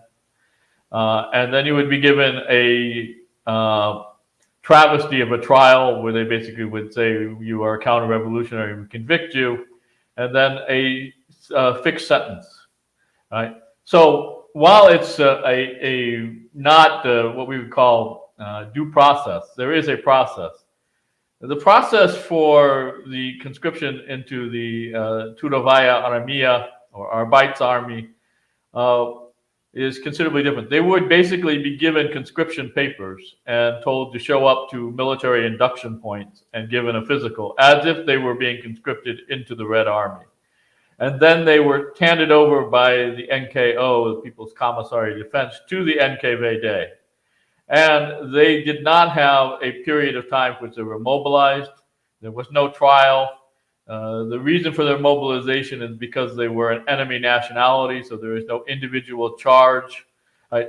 And not having individual charges, not having individual sentences, not having individual sentence length, this was all actually unconstitutional according to the 1936 Soviet Constitution. So, which doesn't matter, I suppose, so much in practice, but it's strange that they would keep it for one and not the other, right? That they would still have the fake process for actual political opponents, yet ethnic enemies would be get no process. And so you basically, they did not have any of these processes. So they were to be mobilized for the duration of the war, but the vast majority of them were not released until 1948. Or at least the vast majority of those who were still alive and able to work still had been released as invalids, most of whom actually died within a few years of release. So the Russian Empire has the German population fighting against the Ottomans in the Caucasus, and the Soviet solution is to conscript the population into forced labor. How does the German situation compare with that, say, for example, of the Crimean Tatars? Well, it's quite similar. The Crimean Tatars are rounded up and deported as special settlers to mostly Uzbekistan, about 150,000 out of 184,000 between 18th and 20th of May 1944. And about 11,000 Crimean Tatars are sent to labor army, forced labor run by the NKVD, mostly coal mines in Moscow and Tula region. So there's quite a few similarities there. The big difference between the Germans and the other punished peoples during the Second World War is that when you had conscription into the labor army, the Germans are the only nationality where this was applied to women as well as men. In all of the other cases, there are Koreans and Crimean Tatars and Kalmucks and Greeks in the labor army, as well as a considerable number of Finns from Ungaria, but they're all men. Why weren't, just out of curiosity, wouldn't there be a rationale for treating Finns in the same manner of treating the Germans, given the fact that the Finns were also at war with the Soviet Union throughout this time? Perhaps, but Finnish women were not conscripted into the labor army, and German women were. So interesting. Moving on, just in terms of now the steamroll of the Soviet Union going throughout Eastern Europe. In 1944, we have the Nemersdorf massacre upon the entry of the Soviet Union into East Prussia. And this spurs on a major propaganda campaign to resist the Soviet occupants and basically assume that there's going to be wholesale elimination of the Germans, which the Soviets encounter. There isn't wholesale slaughter, but there is definitely wholesale rape and other atrocities committed against the German population as the Soviet Union roll west. One point I'm not familiar with, as we see on this map, Bessarabia had been part of the, just again, you may have mentioned it, I may have missed it, but Bessarabia had technically been part of Romania briefly until this brief interlude in 1940, 1941, where it was occupied by the Soviet Union and then retaken by the Romanians. What happened to the Bessarabian Germans when the Soviet Union finally arrived at the borders of Romania? So they were already gone. They had been evacuated in 1940 to the Vartagau, and then when the Soviet army started moving westward through what becomes Poland, they moved further west, mostly into West Germany. And because they were not Soviet citizens ever, Bessarabia went to Romania in 1918. They were not subject to the Yalta Agreement for forced repatriation back to the USSR. So the Bessarabian Germans, about 85,000 of them, have what they call the Great Trek in 1940, where they're evacuated overland into the Vartagau, and then at the end of the war, they are evacuated or flee further west into West Germany, and that is where the descendants remain. Now the Soviet Union pushes further into Romania, and there is, I believe, an attempt by the Germans to organize a population transfer of the Transylvanian Germans living in Romania. And the expectation is from the Soviet side that these repatriated Germans are going to be conscripted by the German army, the ones who haven't already joined the Waffen-SS. And therefore, the Soviet Union puts an end to this attempt at population transfer between Romania and Germany in the last few months of the war at the end of 1944. And in a similar situation to what we have with the Volga Germans, interns the various German populations they find in Romania, in Hungary, and in Yugoslavia to join the system of forced labor. Is that correct? Yeah, well, in Romania, at the beginning of the war, there's about 800,000 ethnic Germans in Romania, except for 30,000 of all of these are recent acquisitions from either Russia, Bessarabia, or Hungary, Transylvania. But by the time you have Operation Barbarossa, this has been reduced both by the evacuation of the Bessarabian Germans, as well as some Transylvanian Germans, and also the ceding of northern Transylvania to Hungary. So it's only about 550,000 during the war, of which about 75,000 served in German military units, 60,000 in the Waffen-SS, and the rest mostly in the Wehrmacht.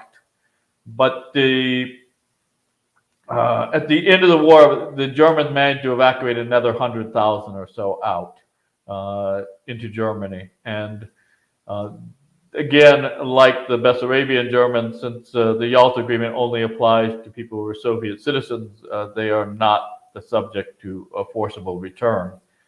Then what the Romanians and the Soviets do, because the Romanian government changes sides and works with the Soviet government to attack Hungary, which was also another Axis power, is that the Romanians, unlike the Hungarians, were exempt from providing reparations for labor to the USSR. That is, ethnic Romanians did not have to be conscripted to forced labor in the USSR, only ethnic Germans within Romania. And these are rounded up by the Soviet NKVD and the Romanian gendarmes and sent to Gupvi camps, which is the system of prisoner of war camps, and which is extended this time not just prisoners of war, but also foreign civilian internees, the vast majority of which are Germans, some 70,000 from Romania, 30,000 from Hungary, only about 12,000 from Yugoslavia, because the government under Tito had its own system of forced labor for the ethnic Germans in Yugoslavia, which were about 500,000 at the beginning of the war. There's also a significantly large number of ethnic Germans from Germany proper, particularly East Prussia and Silesia, who are forcibly conscripted and sent to the Gupvi camps, which is the main administration for prisoners of war and civilian internees in the Soviet Union, mostly to rehabilitate the coal mines in the Donbass region of Ukraine and the iron mines in South Ukraine, although some are sent to the Urals. And basically, particularly for the Romanian Germans, they are there until the last are released at the end of 1949. So they're there a little over 4 years as forced laborers. And we don't have real good figures of the number who died, but it's at least 10,000, probably more.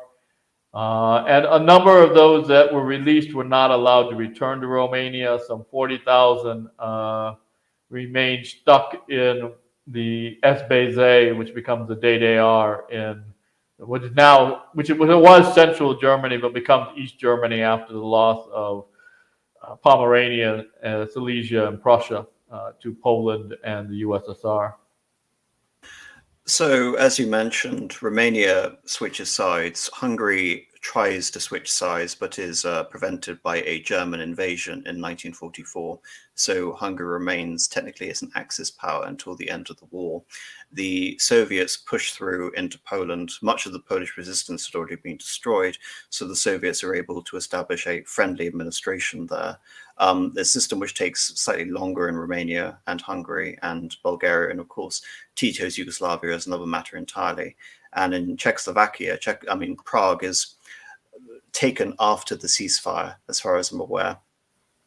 Meanwhile, there is a huge wholesale uprooting of the Germans in the areas which you can see east of the Oder-Neisse line, in Pomerania, in Silesia, in Prussia itself, moving mainly into West Germany, and also, interestingly enough, into Bohemia and Moravia.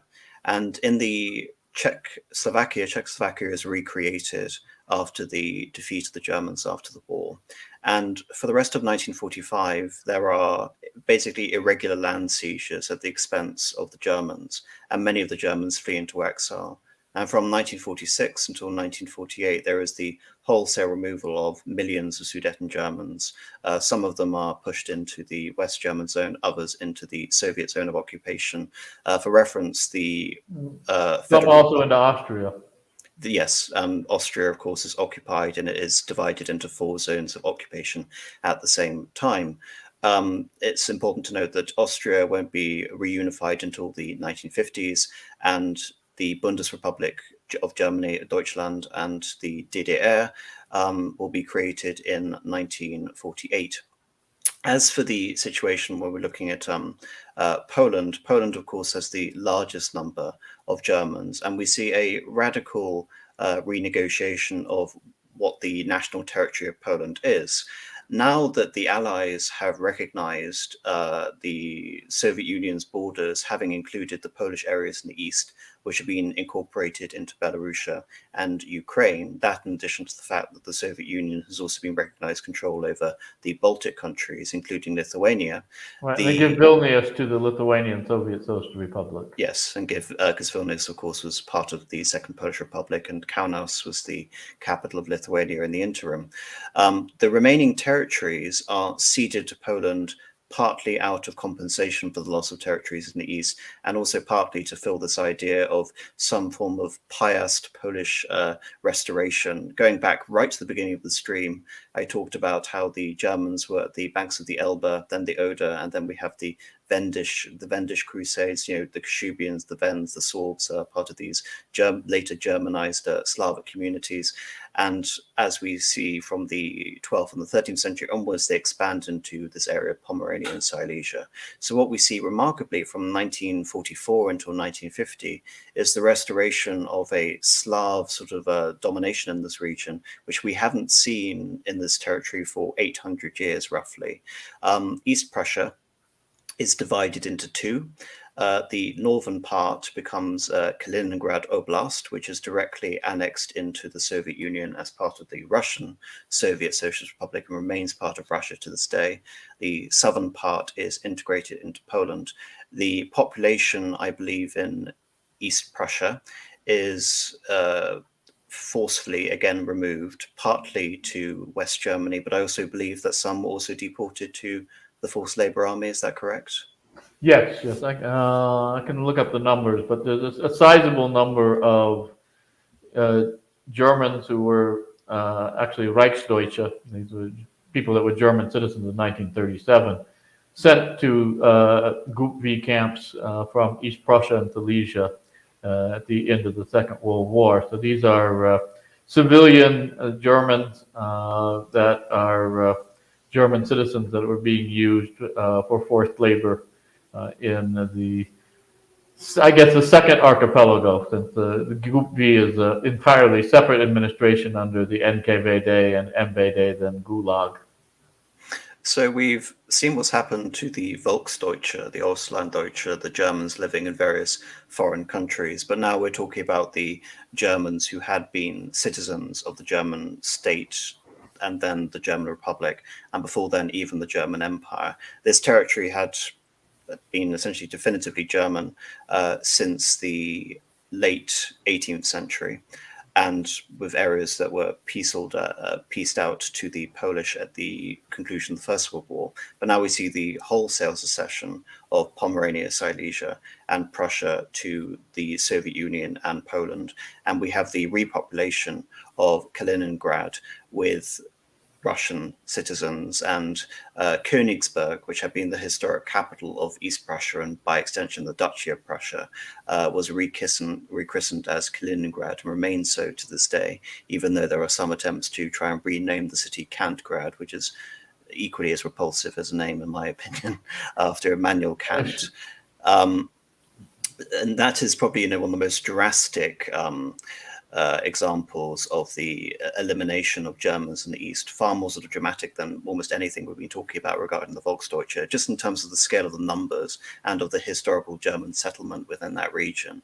We're talking tens of millions of Germans being relocated from what is now the territory of the newly created Polish Republic and being moved mainly into West Germany, and all of these territories becoming subsequently colonized over the course of the next 6 years, albeit I believe there are a few tens of thousands of Germans who remain in this territory despite that. There's also this episode of the so-called wolf children, of various children who go into the Prussian woods and starve in the course of the winter of 1945, 1946, after their parents have been forcefully removed. With that and the coupling of the Czech evictions after the restoration of the Beneš government from 1945 until 1948, we see this wholesale removal of these German communities that have been here for the last 800 years.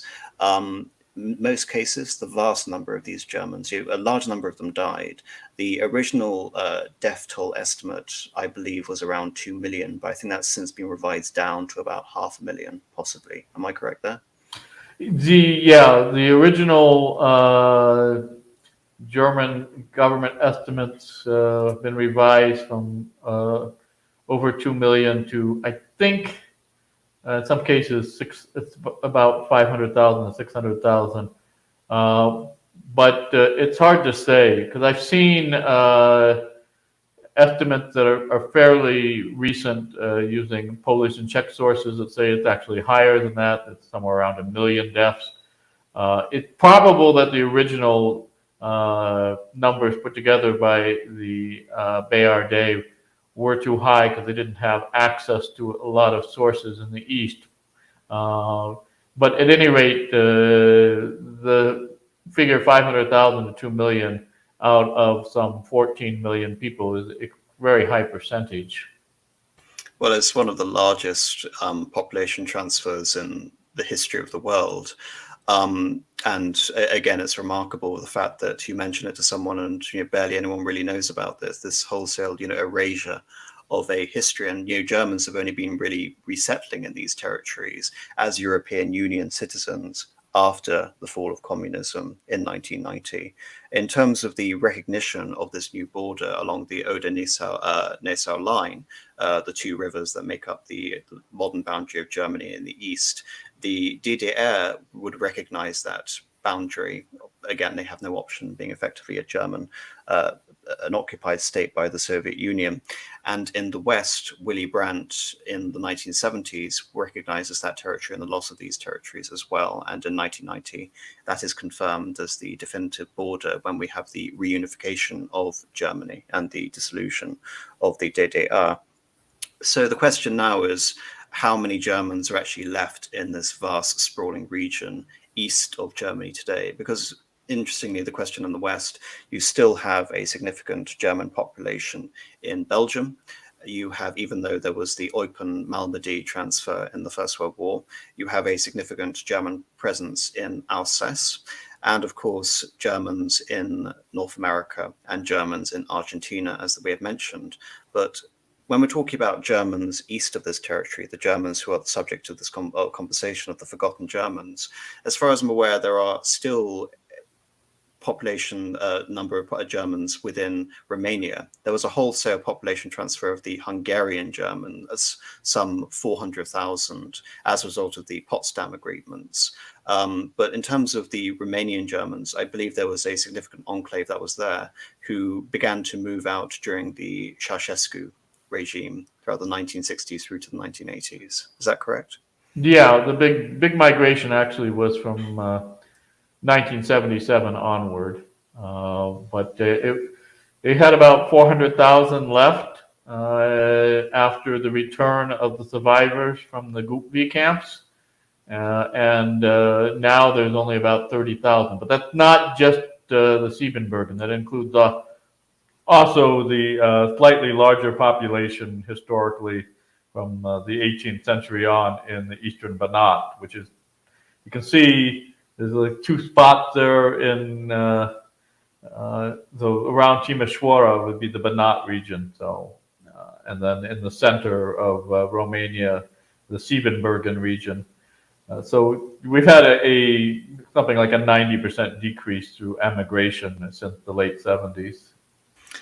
So that is really you can say, bucking the trend in terms of these wholesale population transfers. And again, you point to the reason for that, which is Romania's interesting diplomatic situation in the fact that it switched sides in 1944. Of course, this isn't a situation which is repeated by the Czechs, because the Czechs are, I believe Edward Beneš's quote is a final solution for the German problem, interestingly enough, which is to resolve all of the issues they had in the interwar republic simply by removing the German population as a consideration. But it doesn't save the Edward Beneš regime, because they are recreated as a communist regime in the late 1940s and remains so with the interruption of the Prague Spring in 1968, where we have the an interesting goings on, but it's different in terms of the relation to this overall subject of the stream. So in terms of other Germans left, now we have the Volga Germans moving into Kazakhstan and Siberia. I believe we have a few 100,000 Germans still in Kazakhstan and still in Siberia today. The last census data put about a little less than 400,000 in the Russian Federation, mostly in Siberia. There are two German autonomous rayons, as it were, that have been reestablished. One is an old one from the 1920s, the Hauptstadt in Altai Krai, and the other is new, called Asovo and Omsk Oblast. So that's the largest of the Ostdeutschen, as it were, left, would be the ones in Siberia. So there's probably at least 300,000.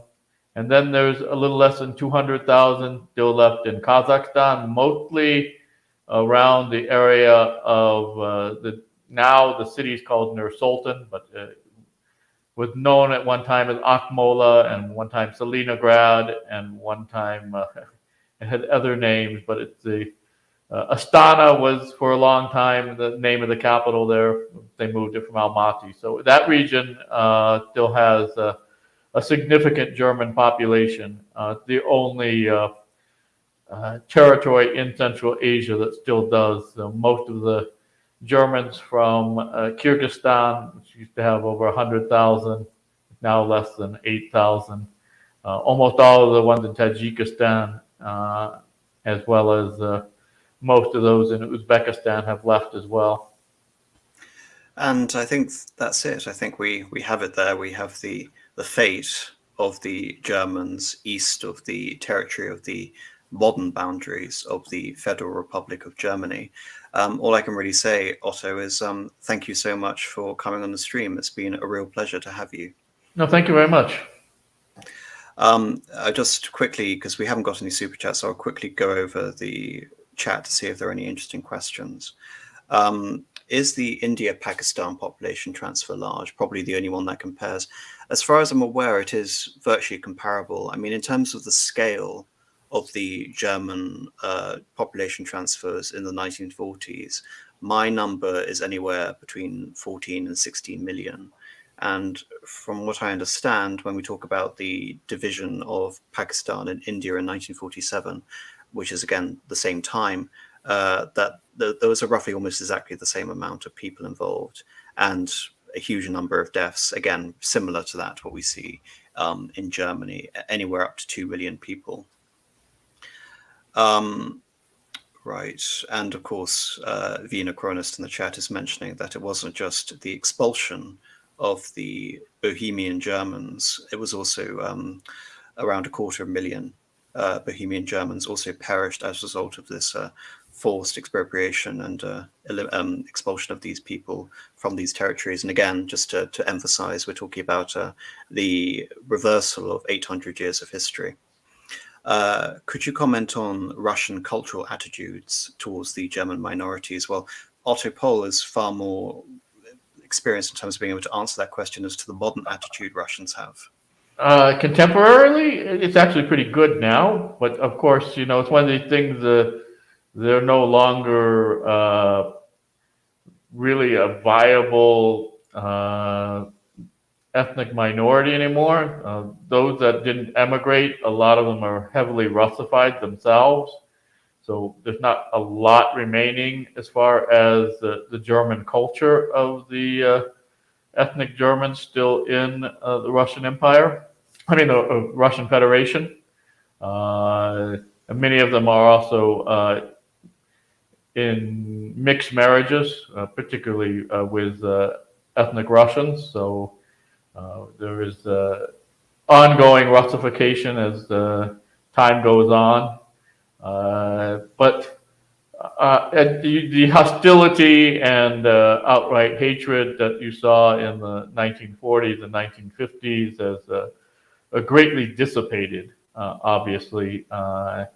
And since we've had the collapse of the Soviet Union, the Russian population has become, I think, less hostile to the enemy of the Second World War and more concerned with more contemporary foes. So I think the only thing that's really left, Otto, is for you to explain about your book. Of course, yes. We've been able to showcase some of your points here.